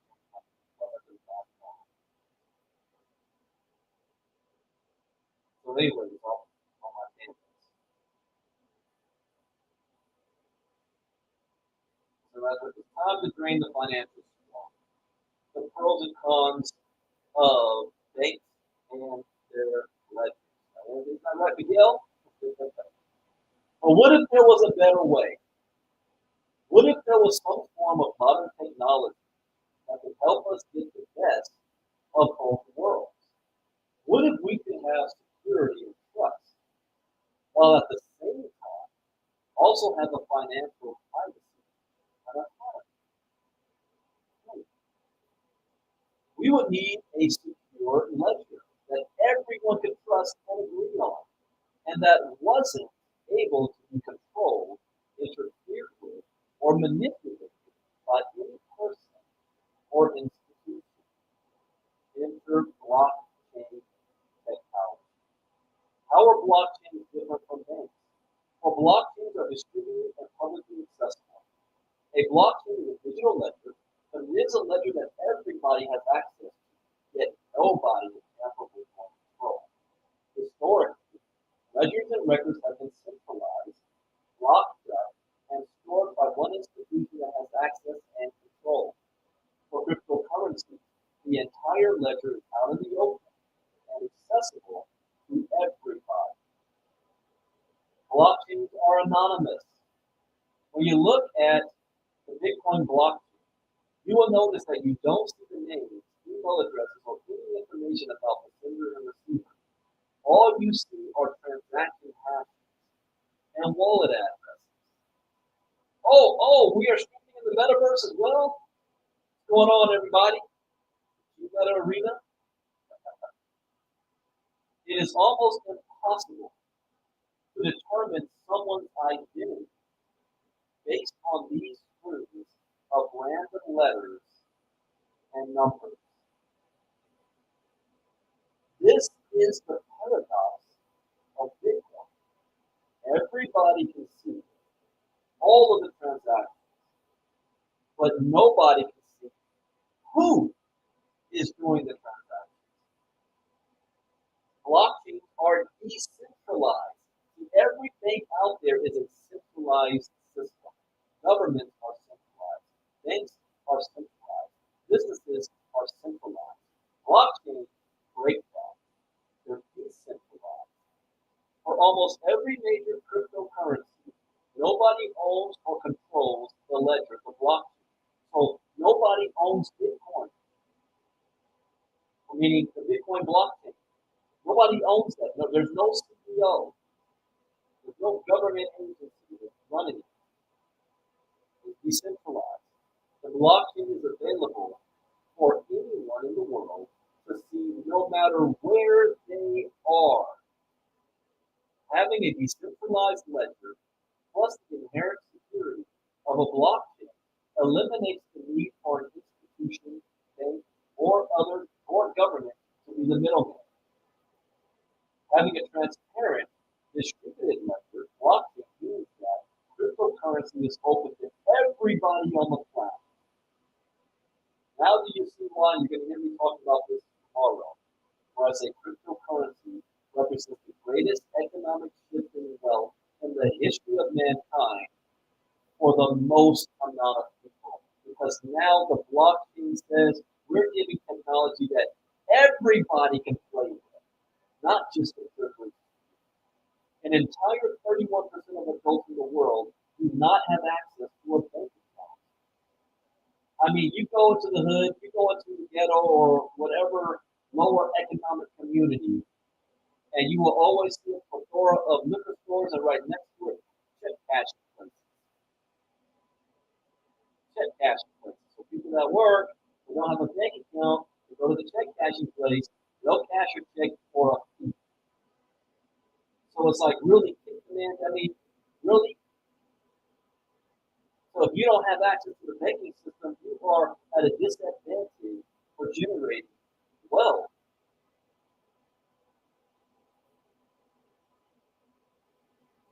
If they have access to the internet, they have access to cryptocurrency. If you have access to cryptocurrency, you have access to wealth. You know why back in the day the wealthy did not want people to have the ability to read? They didn't want them to have access to books because books generates new knowledge. New knowledge generates new ideas. New ideas generate you breaking out of who you currently are, becoming more. And you don't want to be controlled. Reading is more than fundamental. Reading is everything. You've got to fall in love with that process of reading. I got just right here, and Mr. Nelson talked about this last night, so I got to go through. I've already read Rich Dad, Poor Dad, the business school for people who like helping people. Think and Grow Rich. This one I just read. Oh, we're too far behind. The 7 Habits of Highly Effective People by Stephen R. Covey. You've got to be a student of it because that gives you access to breaking the mold. So, that means you have access to money. If you have access to banking, you have access to building wealth. If you don't have access to it, you have only poverty. Now, because of the digital age, if you don't have access to the internet, you are blocked out of wealth. And unfortunately, currently, there is no universal access to the internet. I can go to Detroit, and based on the jurisdiction, based on where people live, the internet speed is slower in some communities and higher in others. Why is that? I'm not making this up. Things are done on purpose. Soon, we will see universal access to the internet for free worldwide. Our grandchildren are going to be like, y'all have to pay for that? Yeah, you can pay for the internet? I mean, think about that right now. When I was in college, I used to write letters to my girlfriend who lived in a different state. Why? Because long distance phone call was too expensive. So we were relegated to writing letters. One conversation took 2 weeks. Today, I mean, I don't even long distance. What is that? Letter. We got email. Email is the text. In fact, I don't even want to answer the phone no more. I get irritated when my phone rings. They're like, who's bothering me?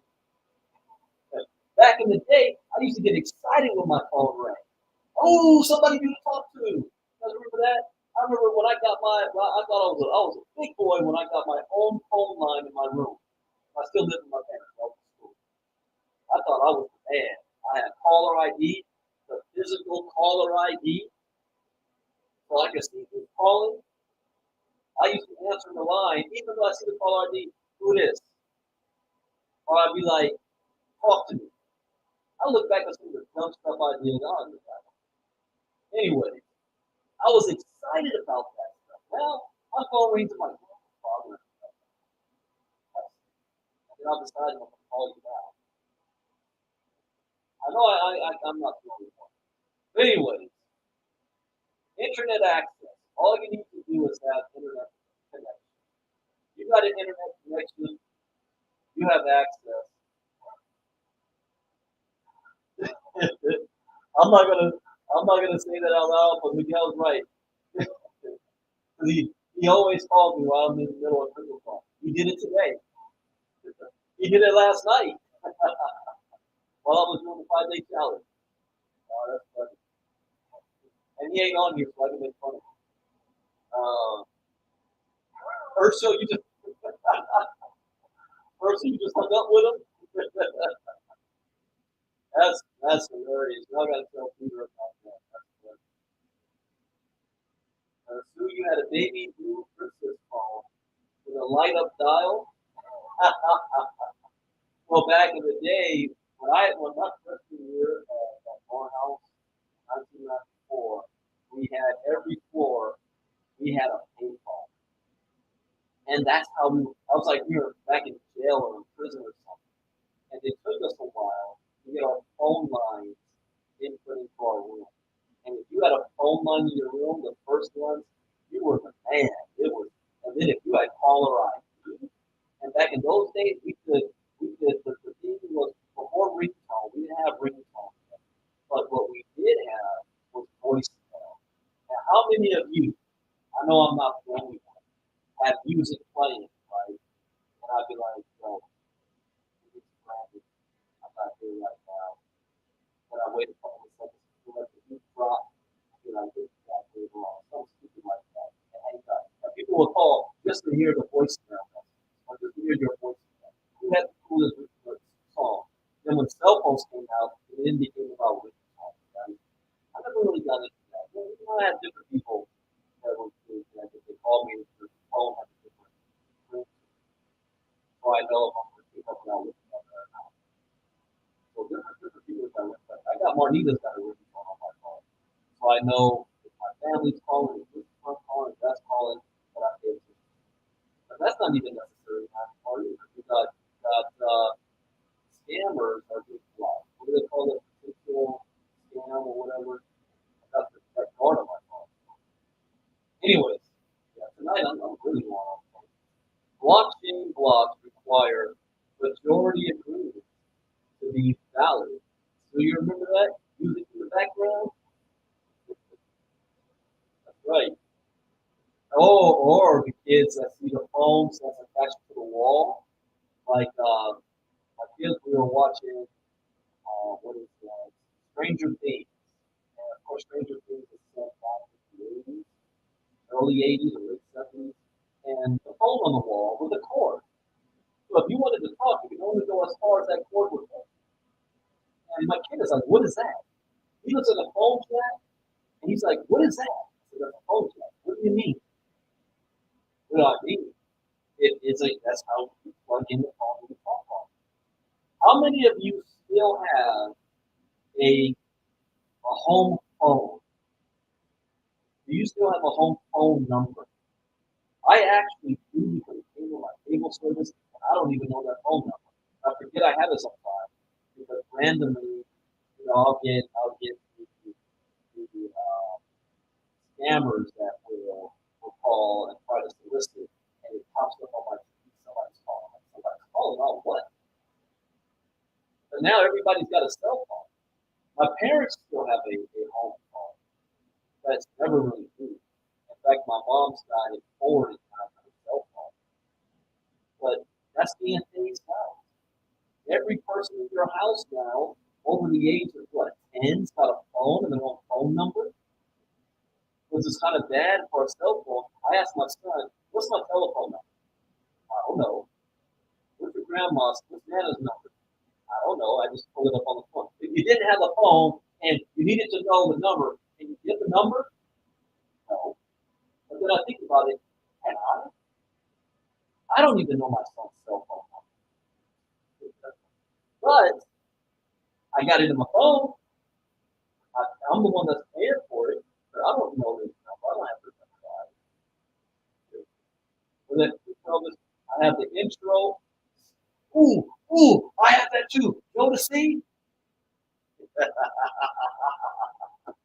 Man, And then I had to, when I was in high school, it was all about, we were one of the gangsters back in the day. 90 to 93, but then when 94 rolled around, it was all about women. We had to change the call really time. For the ladies, put something in there that the ladies wanted to listen to. You know, this was like catnip for women in college.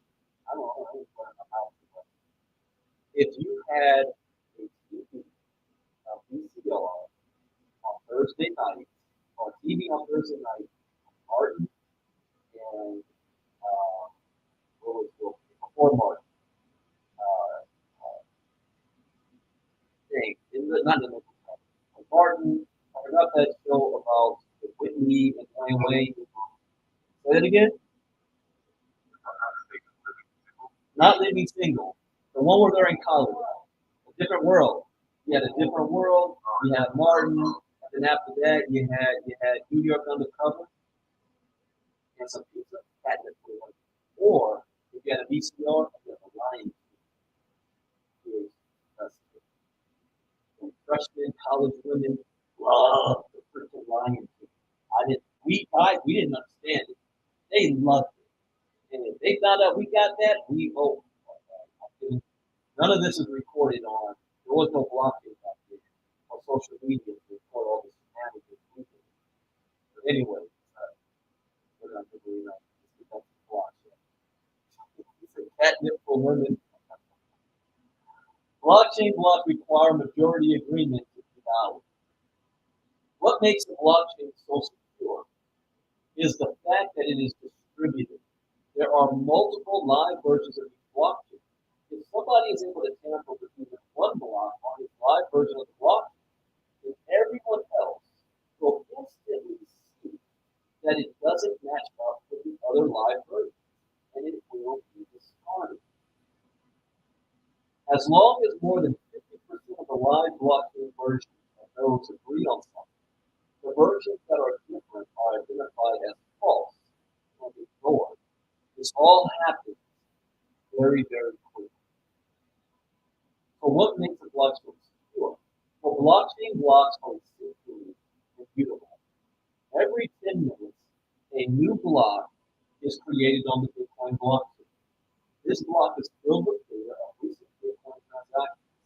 The data in the block shows a list of wallet addresses that have sent Bitcoin to other wallet addresses, as well as the amount of Bitcoin sent. Once the block has been mined and the data is written inside, the block is closed and becomes added to the end of the block.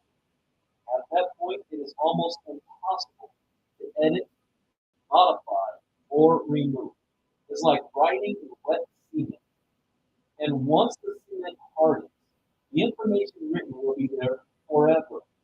The block is basically immutable. Is it possible to hack the blockchain? Is it possible? If one individual or organization were able to gain control of 51% of the computing power of a blockchain, then they would be able to double spin their coin. That means they can steal their coin, then delete that transaction and spin the coin again. However, to amount a successful 51% attack on a large cryptocurrency, such as Bitcoin, will require an astronomical amount of computing power, costing billions or tens of billions of dollars. There are estimated to be over 1 million Bitcoin miners in the world today. Somebody would need to generate the computing power of over 1 million other miners to be able to temporarily tamper with the creation of the current Bitcoin block. And what is the result or the reward of a block? 6.25 Bitcoin. What's 6 times $21,000? So would you be willing to spend billions of dollars just to get a couple 100,000 or 100,000 plus? No. A 51% attack on Bitcoin will be outlandish. Other use cases of blockchain technology. Because blockchain technology is by nature secure, anonymous, immutable, and decentralized, it is being eyed for other applications beyond only cryptocurrency. Now, I told you earlier I had a solution.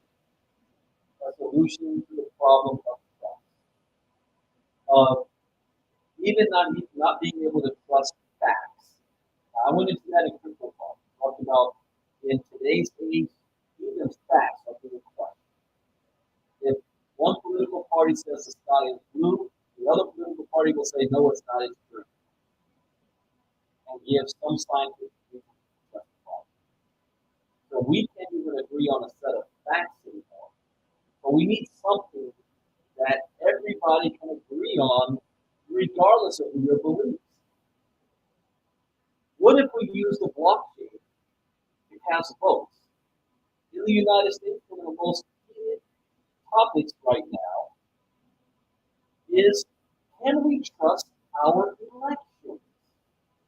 Now, I am an American, growing up in this system, being patriotic from birth, that the United States of America is the beacon in the world that our experiments in 1776 has worked.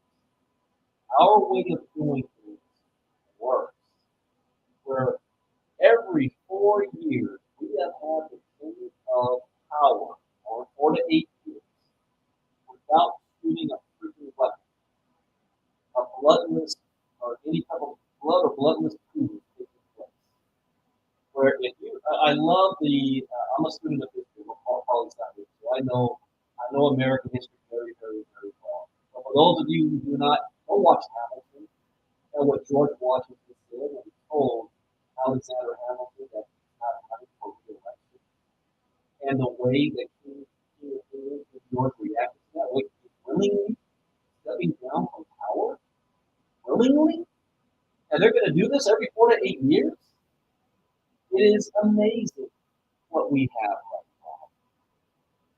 Where this last, the facts for the matter are, regardless of your belief, both Democrats and Republicans, specifically Republicans in power, have already declared that the last election was the most secure election in American history. Bill Barr even said, but that doesn't matter. Because if you don't believe it, you think that they're lying. So how do you navigate that? When the mind is right, facts don't matter. You can throw as many facts in front of anybody, and if they don't believe it, so what? Facts don't matter. You know the answer to that? Elvis just said, put it on the blockchain. The blockchain cannot be manipulated.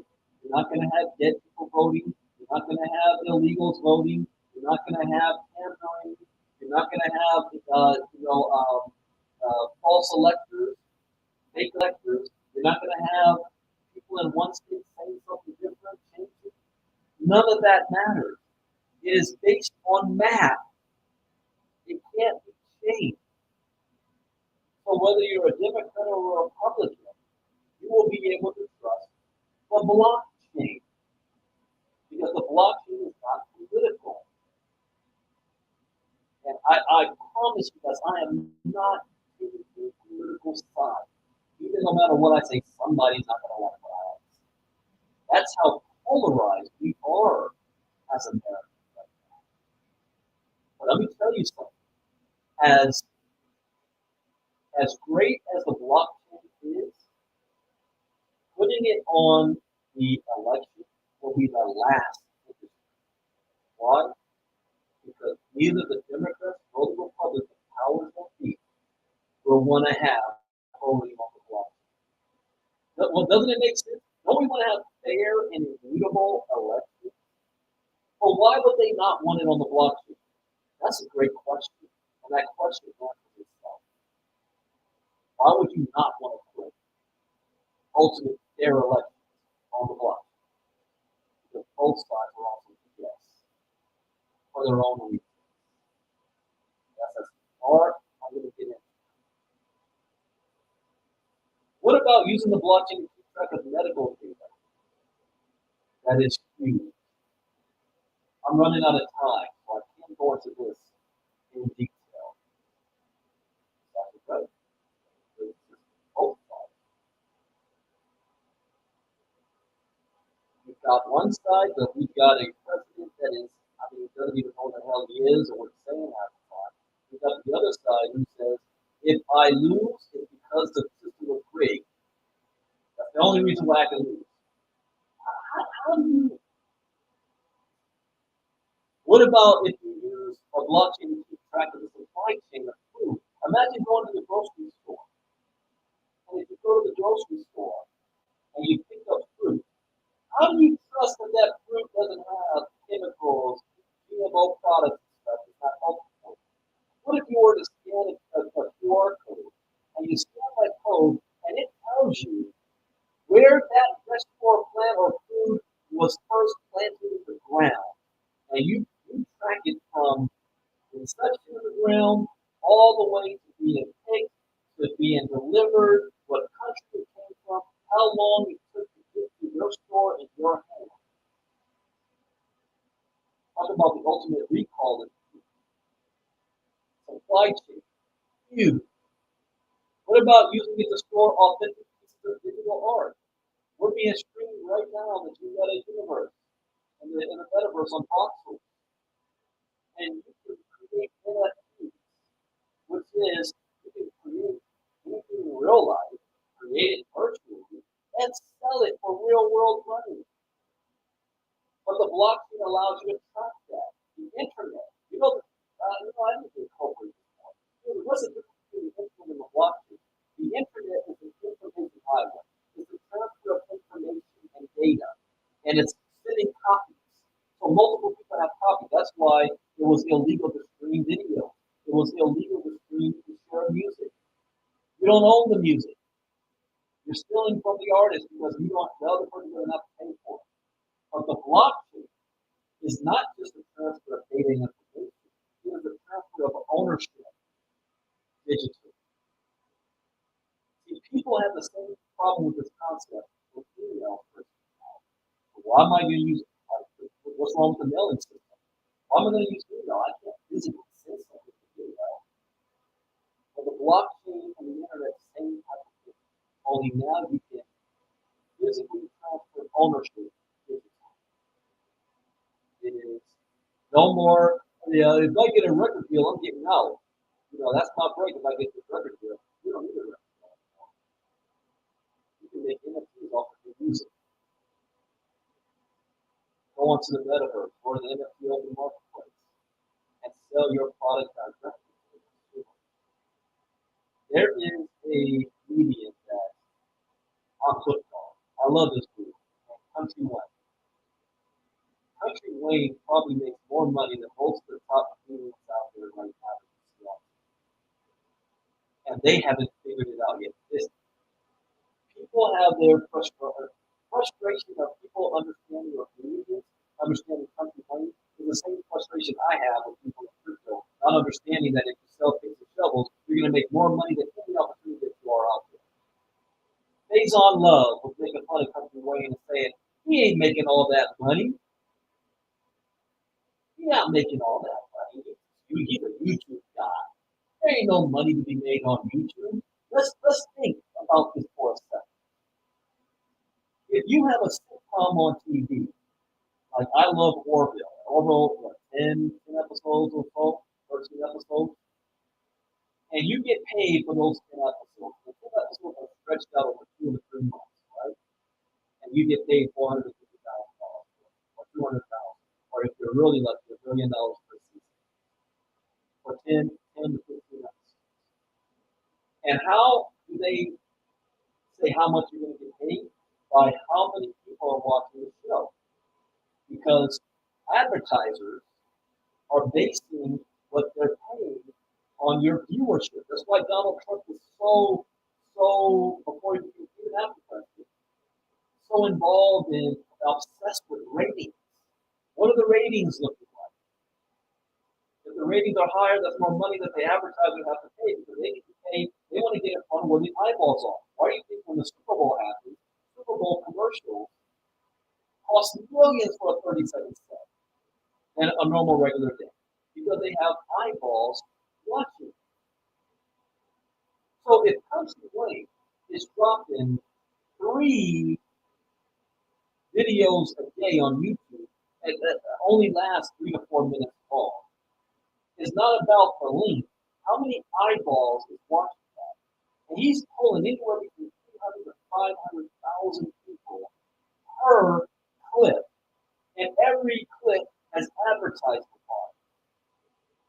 Who's going to make more money? The person that has 500,000 viewers or 1,000,000 viewers on a TV show for only 10 episodes a year? Or a dude dropping 3 of them a day, which comes up to maybe 90 clips a month, averaging the same amount of people. He's making far more money and doesn't even need to have a contract with Hollywood. He figured it out. He's going straight to the people. He don't even have to spend money on the middleman. He's going straight to the people. This is what you can do with the blockchain. Using a blockchain to store personal identification. That's also, I have a course called Internet of Things that goes over all of this stuff. What about using a blockchain to store important things like land? How many times in history has wars been fought over who owns land? Anybody ever know the story of the partition in India, where the British Empire left India, and then India fell into a huge civil war between the Hindus and the Muslims, and it split into Pakistan and India. And then you've got Kashmir, and they're always fighting over who owns what and what. What if all of that was recorded on the blockchain? There's no question about it. The blockchain is there forever. It's like, what if an ancestor leaves their descendants property or any wealth? Who do you know who gets it? How's that being tracked? It's like me and Marnita fighting over something. But I'm the older cousin, so I get it. I got her by 2 years. Wait, hold up. The blockchain says this. It's funny because in our family isn't patriarchal. Our family is patriarchal. In my family. You're not going to believe it.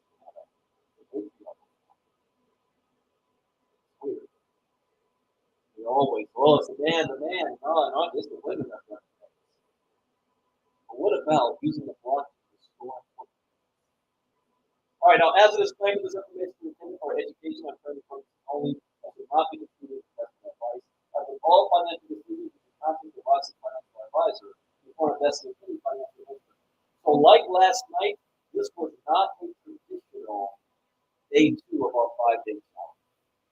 It's normally, we go under a certain time schedule. I don't have a hard stop at the top of the hour. When I went off, I was having fun. I went off on way off on tangents. Now, normally, we would cut the stream off for everybody on Facebook Live. And just the VIPs would be stuck here to ask questions. Tonight, I'm leaving the stream on. So those of you that are not VIPs can see what you're missing by not being a VIP. Now, you're not going to be able to ask questions. Only those on the Zoom are going to be able to ask questions. But I'm going to let you look in the window and see what's going on in the room. So next time, you want to be in the room also where everything happens. This is the room where it happens. You want to be a VIP with the cool kids. And we're streaming live everywhere and also in the metaverse. I'm giving everybody a sneak peek on what's going on. So all of you VIP, you guys know what to do. I told you the 5-day challenge are never the same. Even though we're covering the same information, it's always a different experience every single time. And I can't predict how they're going to come out. So it's interesting to do as well. So VIP, raise your hand. You're going to ask a question. First one up is Patty. Patty, go right ahead. Hello, hello. I was laughing so much today. Thank you for making it so much fun.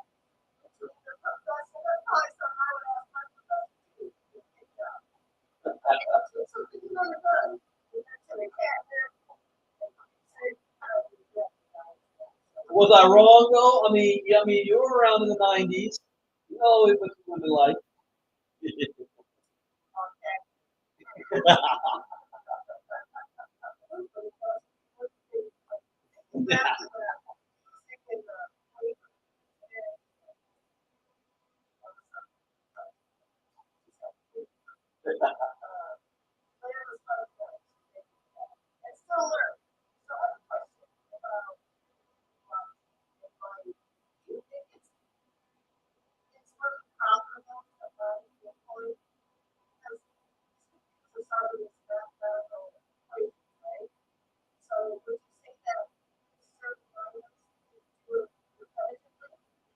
No, it is not profitable to buy Bitcoin independently.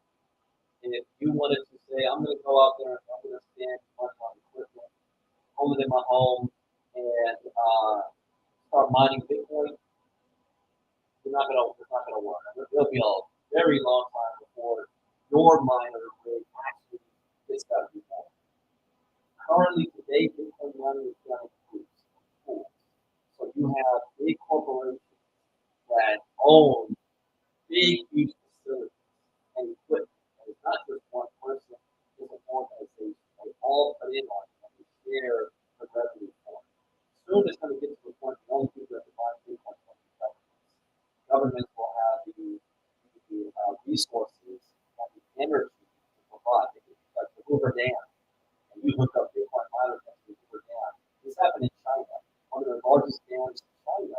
Before China banned Bitcoin mining, a huge mining farm was set up there illegally and was siphoning power off the dam to power it up. So if you want to mine Bitcoin today, then you want to join pools. So there's a lot of corporations out there that you can actually say, well, if you spend such and such amount of month, you're now in the pool and you can share the revenue and you get with everybody else. That's kind of how those of you that's in WCL is doing right now with their nodes. You guys are pooling the rewards that the node is producing every single day. So no, it's far more profitable if you find other coins than Bitcoin.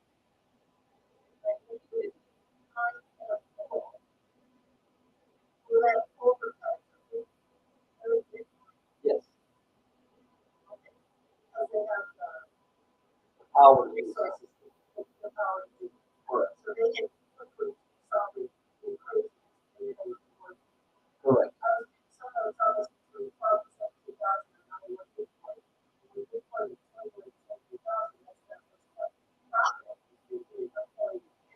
No. Yeah, they with pools, they know, okay, our budget with how much we're spending, we know that we're gonna earn this amount every single month. We don't know when or how, but we know this is what we're averaging.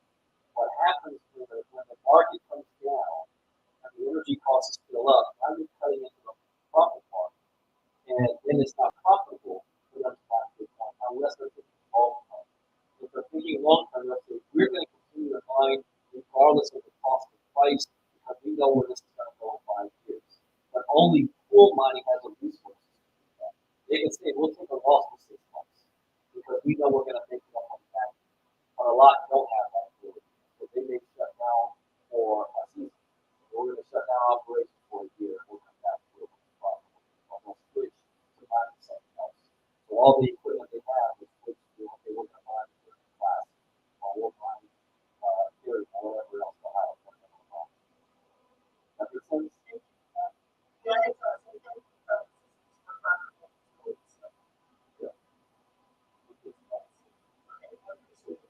No problem. All right. Next up is Victoria. Go ahead, Victoria. Ms. Peterson.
awesome information.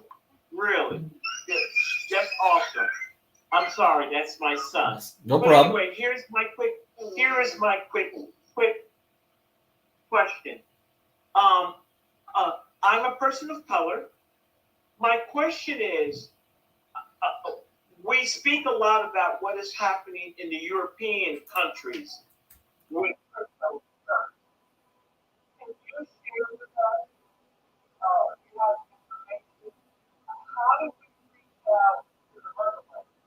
How do we reach out to the African nation? Are they involved with the war?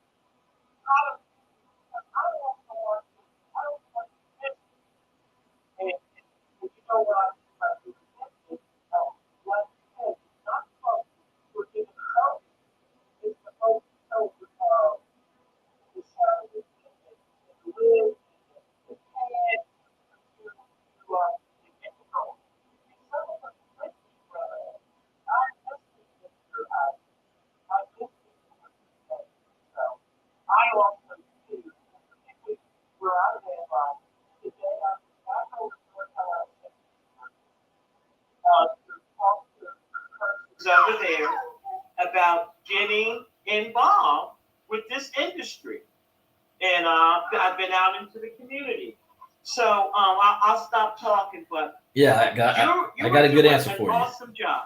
You're doing an awesome job. And I hope people, because basically this is free. Even though he may charge a few dollars, hey, the kind of information that he is giving out, he really should be charging a whole lot more. And I'll just say that and be quiet.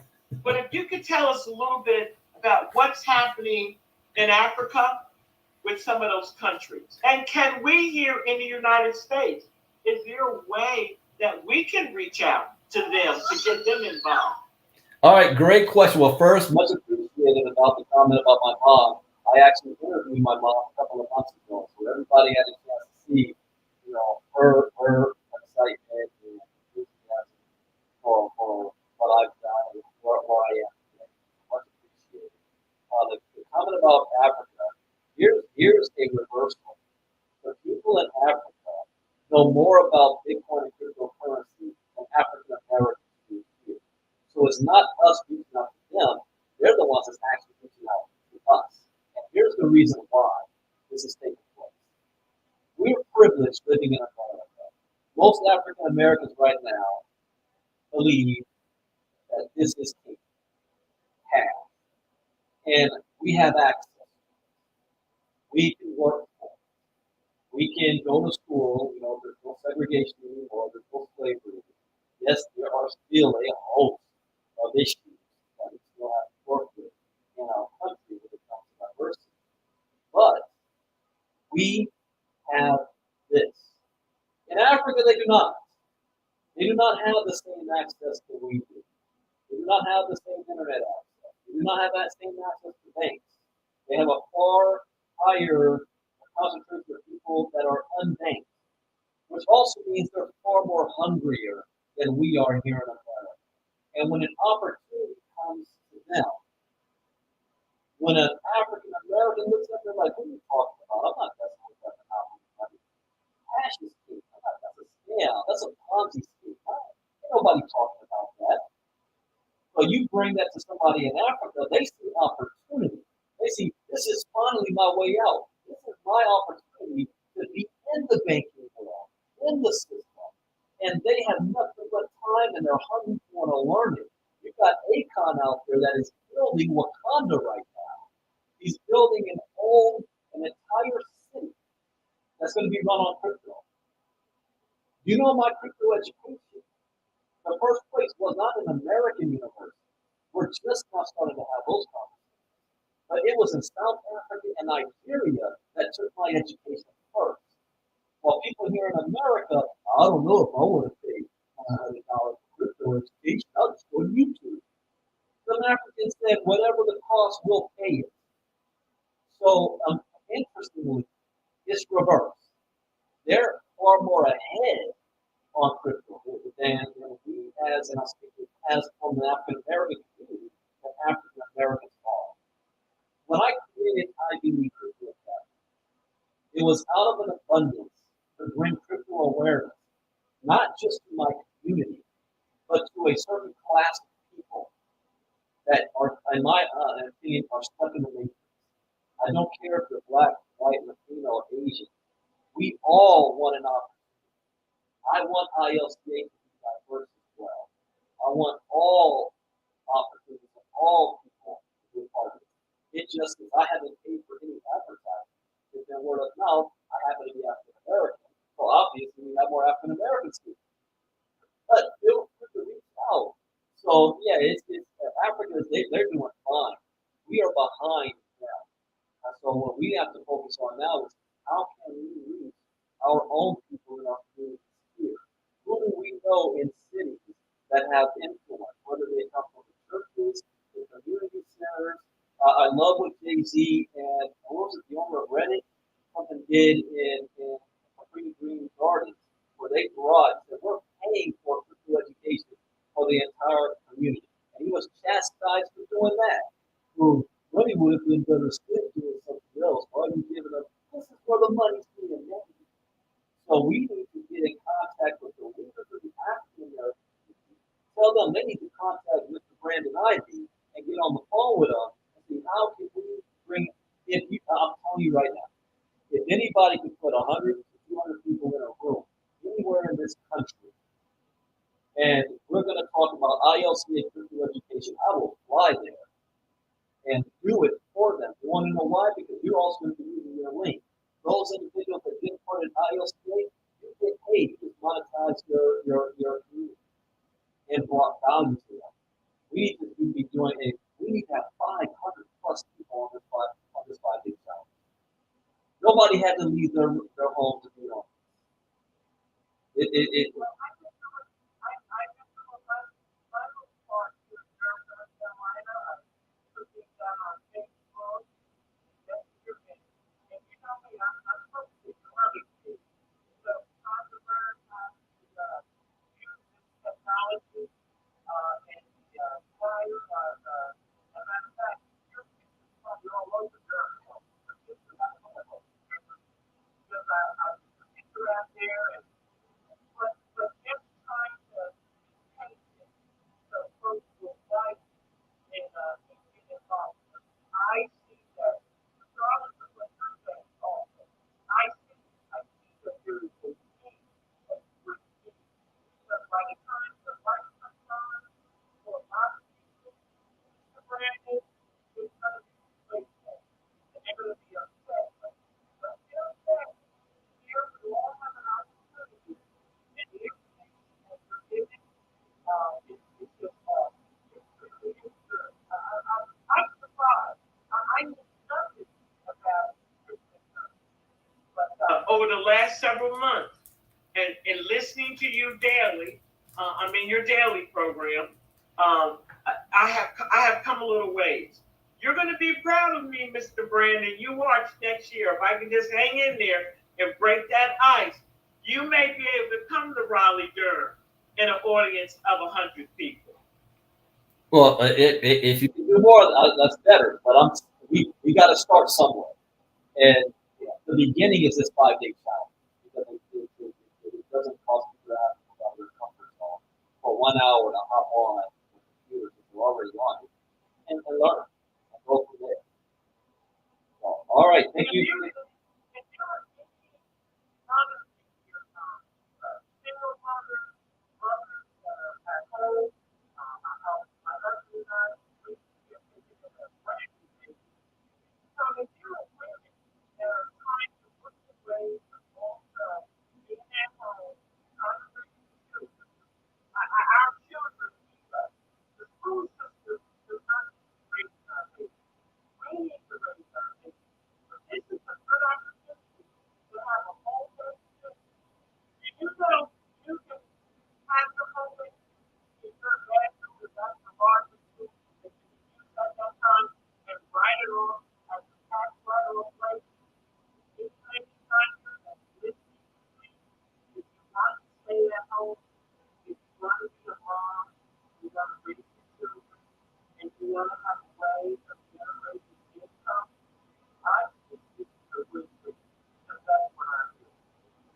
home with my son. My husband don't have to work, but I let him know how to divide this in the house, okay? So, and I'm generating income. I'm generating income. And if I hang with it, if I do that to the Lord, I do right, the Lord will bless me. He will bless me. He will bless those single women or the married women that are out here. If you want to stay home with your baby, that's your routine. The daycares do not need to be raising our children. The school system does not need to be raising our children. We see what's happening. We're not blind. We're not blind. It's like, even if you have to want to get your little egg to the future, homeschool, bring somebody in, but anyway, this is a first education program that is the Brandon Ivory child. And it doesn't matter if you're California driving to, you're in Florida, you're or in Nigeria. Us women, we can do empower others. Start with one or two. Start with women in your community. You guys street, live on the street, go out when you walk to the bank, and they have to move to maybe get some friends here, knock on one of the doors. Say, hey, I live right up the street, I'm your neighbor, this, I work in school, can I talk to you about cryptocurrency? Do you know anything about it? Would love to help you. Because would love to help you to have your own home-based business. I stay home, and you can stay home raising your little loved ones also. All right. Well, thank you, Miss Peterson, for sharing that. And next, we're going to bring up. Oh wow, this is a gentleman I have a lot of respect for. I've been doing business with him for more than a year now, and I actually have a special for the housekeeping that I want to well. I appreciate this afterwards. So I want to bring up Mr. Miguel, who is streaming us live in the metaverse right now. Miguel, go right ahead. You know, I have I was trying to figure out the mustard in my head, like,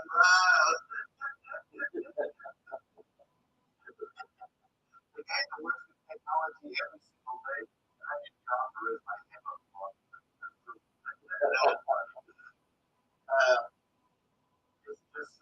It shows how much I use it. I almost don't use it. But guys, wow, really, and I love the testimony just now. That was absolutely awesome. Really, it shows how much value the brand is putting in. And I already knew about this value. And the things that the brand is showing right now, it was not the first time that I will listen. It's not the second, it's not the third. I didn't just listen from Brandon, I heard it before. And I tell you what, really, you guys are talking about mining Bitcoin. I still remember mining Bitcoin in my mobile. Oh wow. Right? 2013, I went to my first event in Argentina for cryptocurrency. I was blown away. And not because of Bitcoin, because at that time, that was only Bitcoin. That was Bitcoin. There was just a few other coins that didn't really matter. But what impressed me was blockchain. Blockchain is going to change absolutely everything. I can see very soon when you go shopping, you'll be shopping and you'll be using some sort of cryptocurrency. I don't believe it will be Bitcoin because it is expensive to mine. Even though it might be easy to decide to mine, just keep that Bitcoin, right? Because the future, you're knowing at the moment, you're at a loss when you buy. Right? That Bitcoin, you have to think long term to buy Bitcoin. I don't know if I really want to buy Bitcoin. Because with the same power, the same machine, the same equipment they use to buy Bitcoin, you can buy a ton of other cryptocurrencies. And that will be some profit and probably even more. But guys, I do believe that what Brandon has here is absolutely incredible. It breaks down to the basics that anyone, absolutely anyone, can understand. And this is where what we were just talking in relation of African countries. This is where what ICLA does not. It's extremely important to actually bring it to those countries, not only because they've got restricted resources. I'm talking about computers and everything, but they could watch this because it's a simple rule at home, right? We can learn with a simple rule at home, and not only there in the country to learn about it, they will do everything it knows to actually start, especially when they realize that they don't need a specific amount of money to start cryptocurrency. You can imagine most people, when I speak about cryptocurrency, I speak about cryptocurrency. People stop me on the street after asking, "Oh, you're into crypto, you're into Bitcoin, you're into Ethereum," because every single day I got a cryptocurrency T-shirt, a different one, every single day. And when they stop me, and they're like, "So how much is the minimum to invest?" Have you got $1? $1. How am I going to make money with $1? Well, the first thing about crypto is really to try it. Start doing it. It's important what Brandon is teaching here. But if you don't take action and actually start doing it and actually go for it, then it's pointless, right? Go for it. Take that action and then show others the same thing. Because more people around you that you show, they will thank you forever. Forever. Because it will change their life just like it changed mine 7 years ago.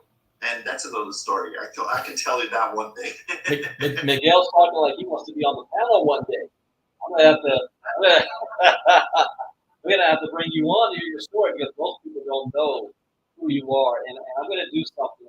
Those of you guys that don't know, Miguel, this company hired me last year to teach and provide digital education first for a company that was Circle and turned to iLearning Crypto. So here's what I'm gonna do.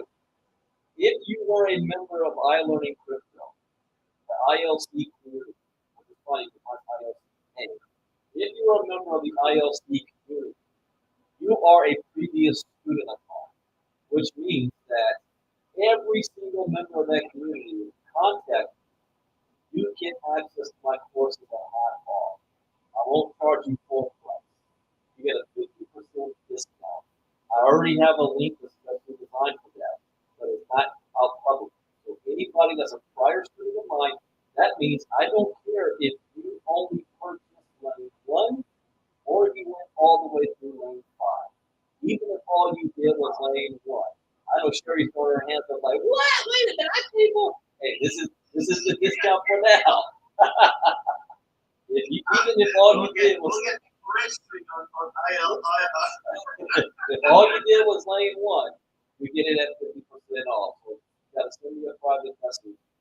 Now, unfortunately, I can't pay out commissions paying out on half off. We gotta pay the full $997 for if you want to get commission. But half off is $500 to get not just the 3 courses that ILC has, but also the Internet of Things that's finished, and then the last 3 that I'm finishing, which is the NFTs, Metaverse, and DeFi. Those are the next ones. Working on more than 100 videos. That's it. Yes. Somebody say something? So thank you, Miguel, for sharing that. Yeah, we'll talk. I need to have you as a panelist on one day, and we'll do that. You know what? I think about it.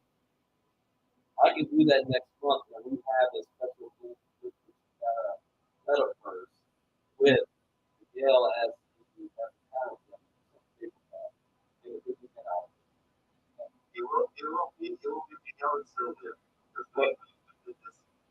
Awesome. Oh yeah, man. People will love to hear. I love Sylvia's new story. She's only 3 months into learning about how this whole NFT and market works, and now she's a part of creating some of that stuff. So thank you, Miguel. Speaking of his inside his crypto team,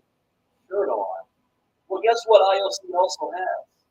We have an apparel store where you can buy crypto-related shirts. Look at all of this. Become and kiss a crypto DeFi. So you can come through all of these. Some of you guys have already gotten these shirts. You go to ilcaapparel.com. I've got enough shirts where I wear one just like Miguel. Every single day I've got a different shirt. Look at that one. What is this? Don't hate me because I am crypto educated. Let's see. We've got tanks, men's apparel, women's apparel. What's this one? Hit me. I'm digitized. Don't hate me. Travelista. Don't mind me. I'm just a blockchain master. Click on all of our collections at the top. Featured training in women's for women's collection. We've got, I don't know, what, like 70 of them. We'll make plans that they can have these. Soon we're going to have the polos and the hats and the coffee mugs. And oh, I didn't see this one. Crypto Rebel. What is this one?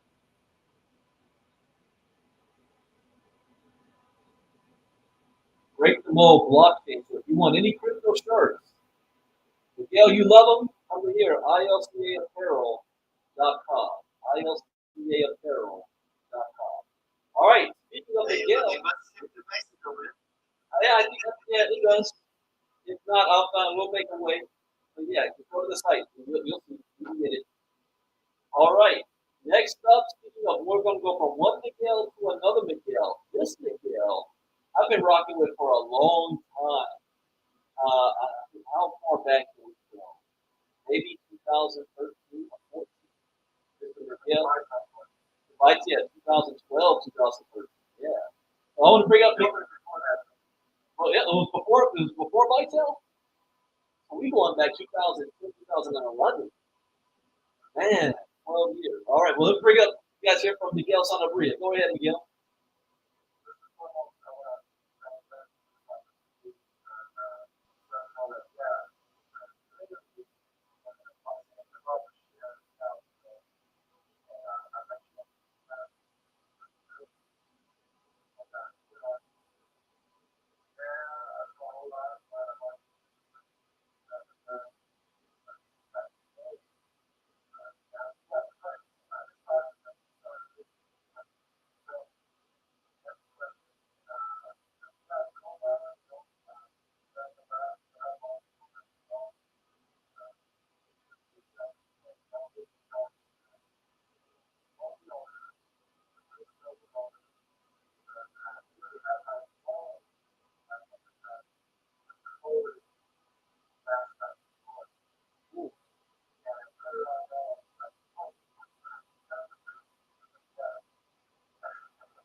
All right, go ahead. Thank you, Miguel. You see, he knows that education is everything. Education is everything. Thank you, Miguel. Miguel's been rocking with us for a long time. So with that, we are way over time. Running through fast what I normally do. But we had some fun tonight. Tomorrow, everything's going back to normal. So if you want to watch it in the Facebook group, you get it for the first hour. Then I'm going to cut it off, and only VIPs only will be on for the Q&A side. So we had technical difficulty last night. It got screwed up. So we had to do it. I wanted to give you guys that access to this tonight. We have a lot of things coming. I'll have some special announcements at the end of the week. We have a marketer summit that is coming up in Atlanta, Georgia in October. I'll be talking more about that on Friday. We've got Bitcoin giveaway. Who likes free money? Those of you that VIPs are doing your homework assignments, you're going to get free Bitcoin. Now, here's the deal, guys. I take money from those who upgrade to VIP during the week, and then I put a percentage of that. That's what we give away. So the more people that you invite, the more of those people that upgrade to become a VIP, the more money we give away on Monday night. So that's completely in your guys' hands how that happens. We're going to be doing the Bitcoin giveaway, and we've got our extension for the founders. We'll talk more about that on Friday when we get your hands on all the classes. And I do strongly encourage if you want to be able to continue your education, you've got to be in the inner circle. We do a crypto talk every Monday through Thursday, nothing on Friday, nothing on Sunday. Saturday is when we go for talk. But that is where the real meat potatoes are, the day-to-day stuff, where you're taking what you're learning and you're now applying it based on what we cover on our inner circle. That's only $29.97 a month to be a part of that, and that is priceless. So we've got all these things available for you guys, so we will see you all tomorrow night. Thank you for hanging out with us tonight. Thank you again for having our two panelists. Now you see why I have the men, only one man a night. The women know how to follow within that little time frame. The men, they get that mic and it's on. But we got some ladies' night tomorrow night. Ladies' night, we're having guest who? Patty Guys is going to be there tomorrow night. Her very first time speaking as a panelist. And also Lanu from Hawaii will be up tomorrow night. You're going to hear from Patty. You're going to hear from Lanu. It is ladies' night tomorrow night. Thank you, everybody. Enjoy the rest of your evening.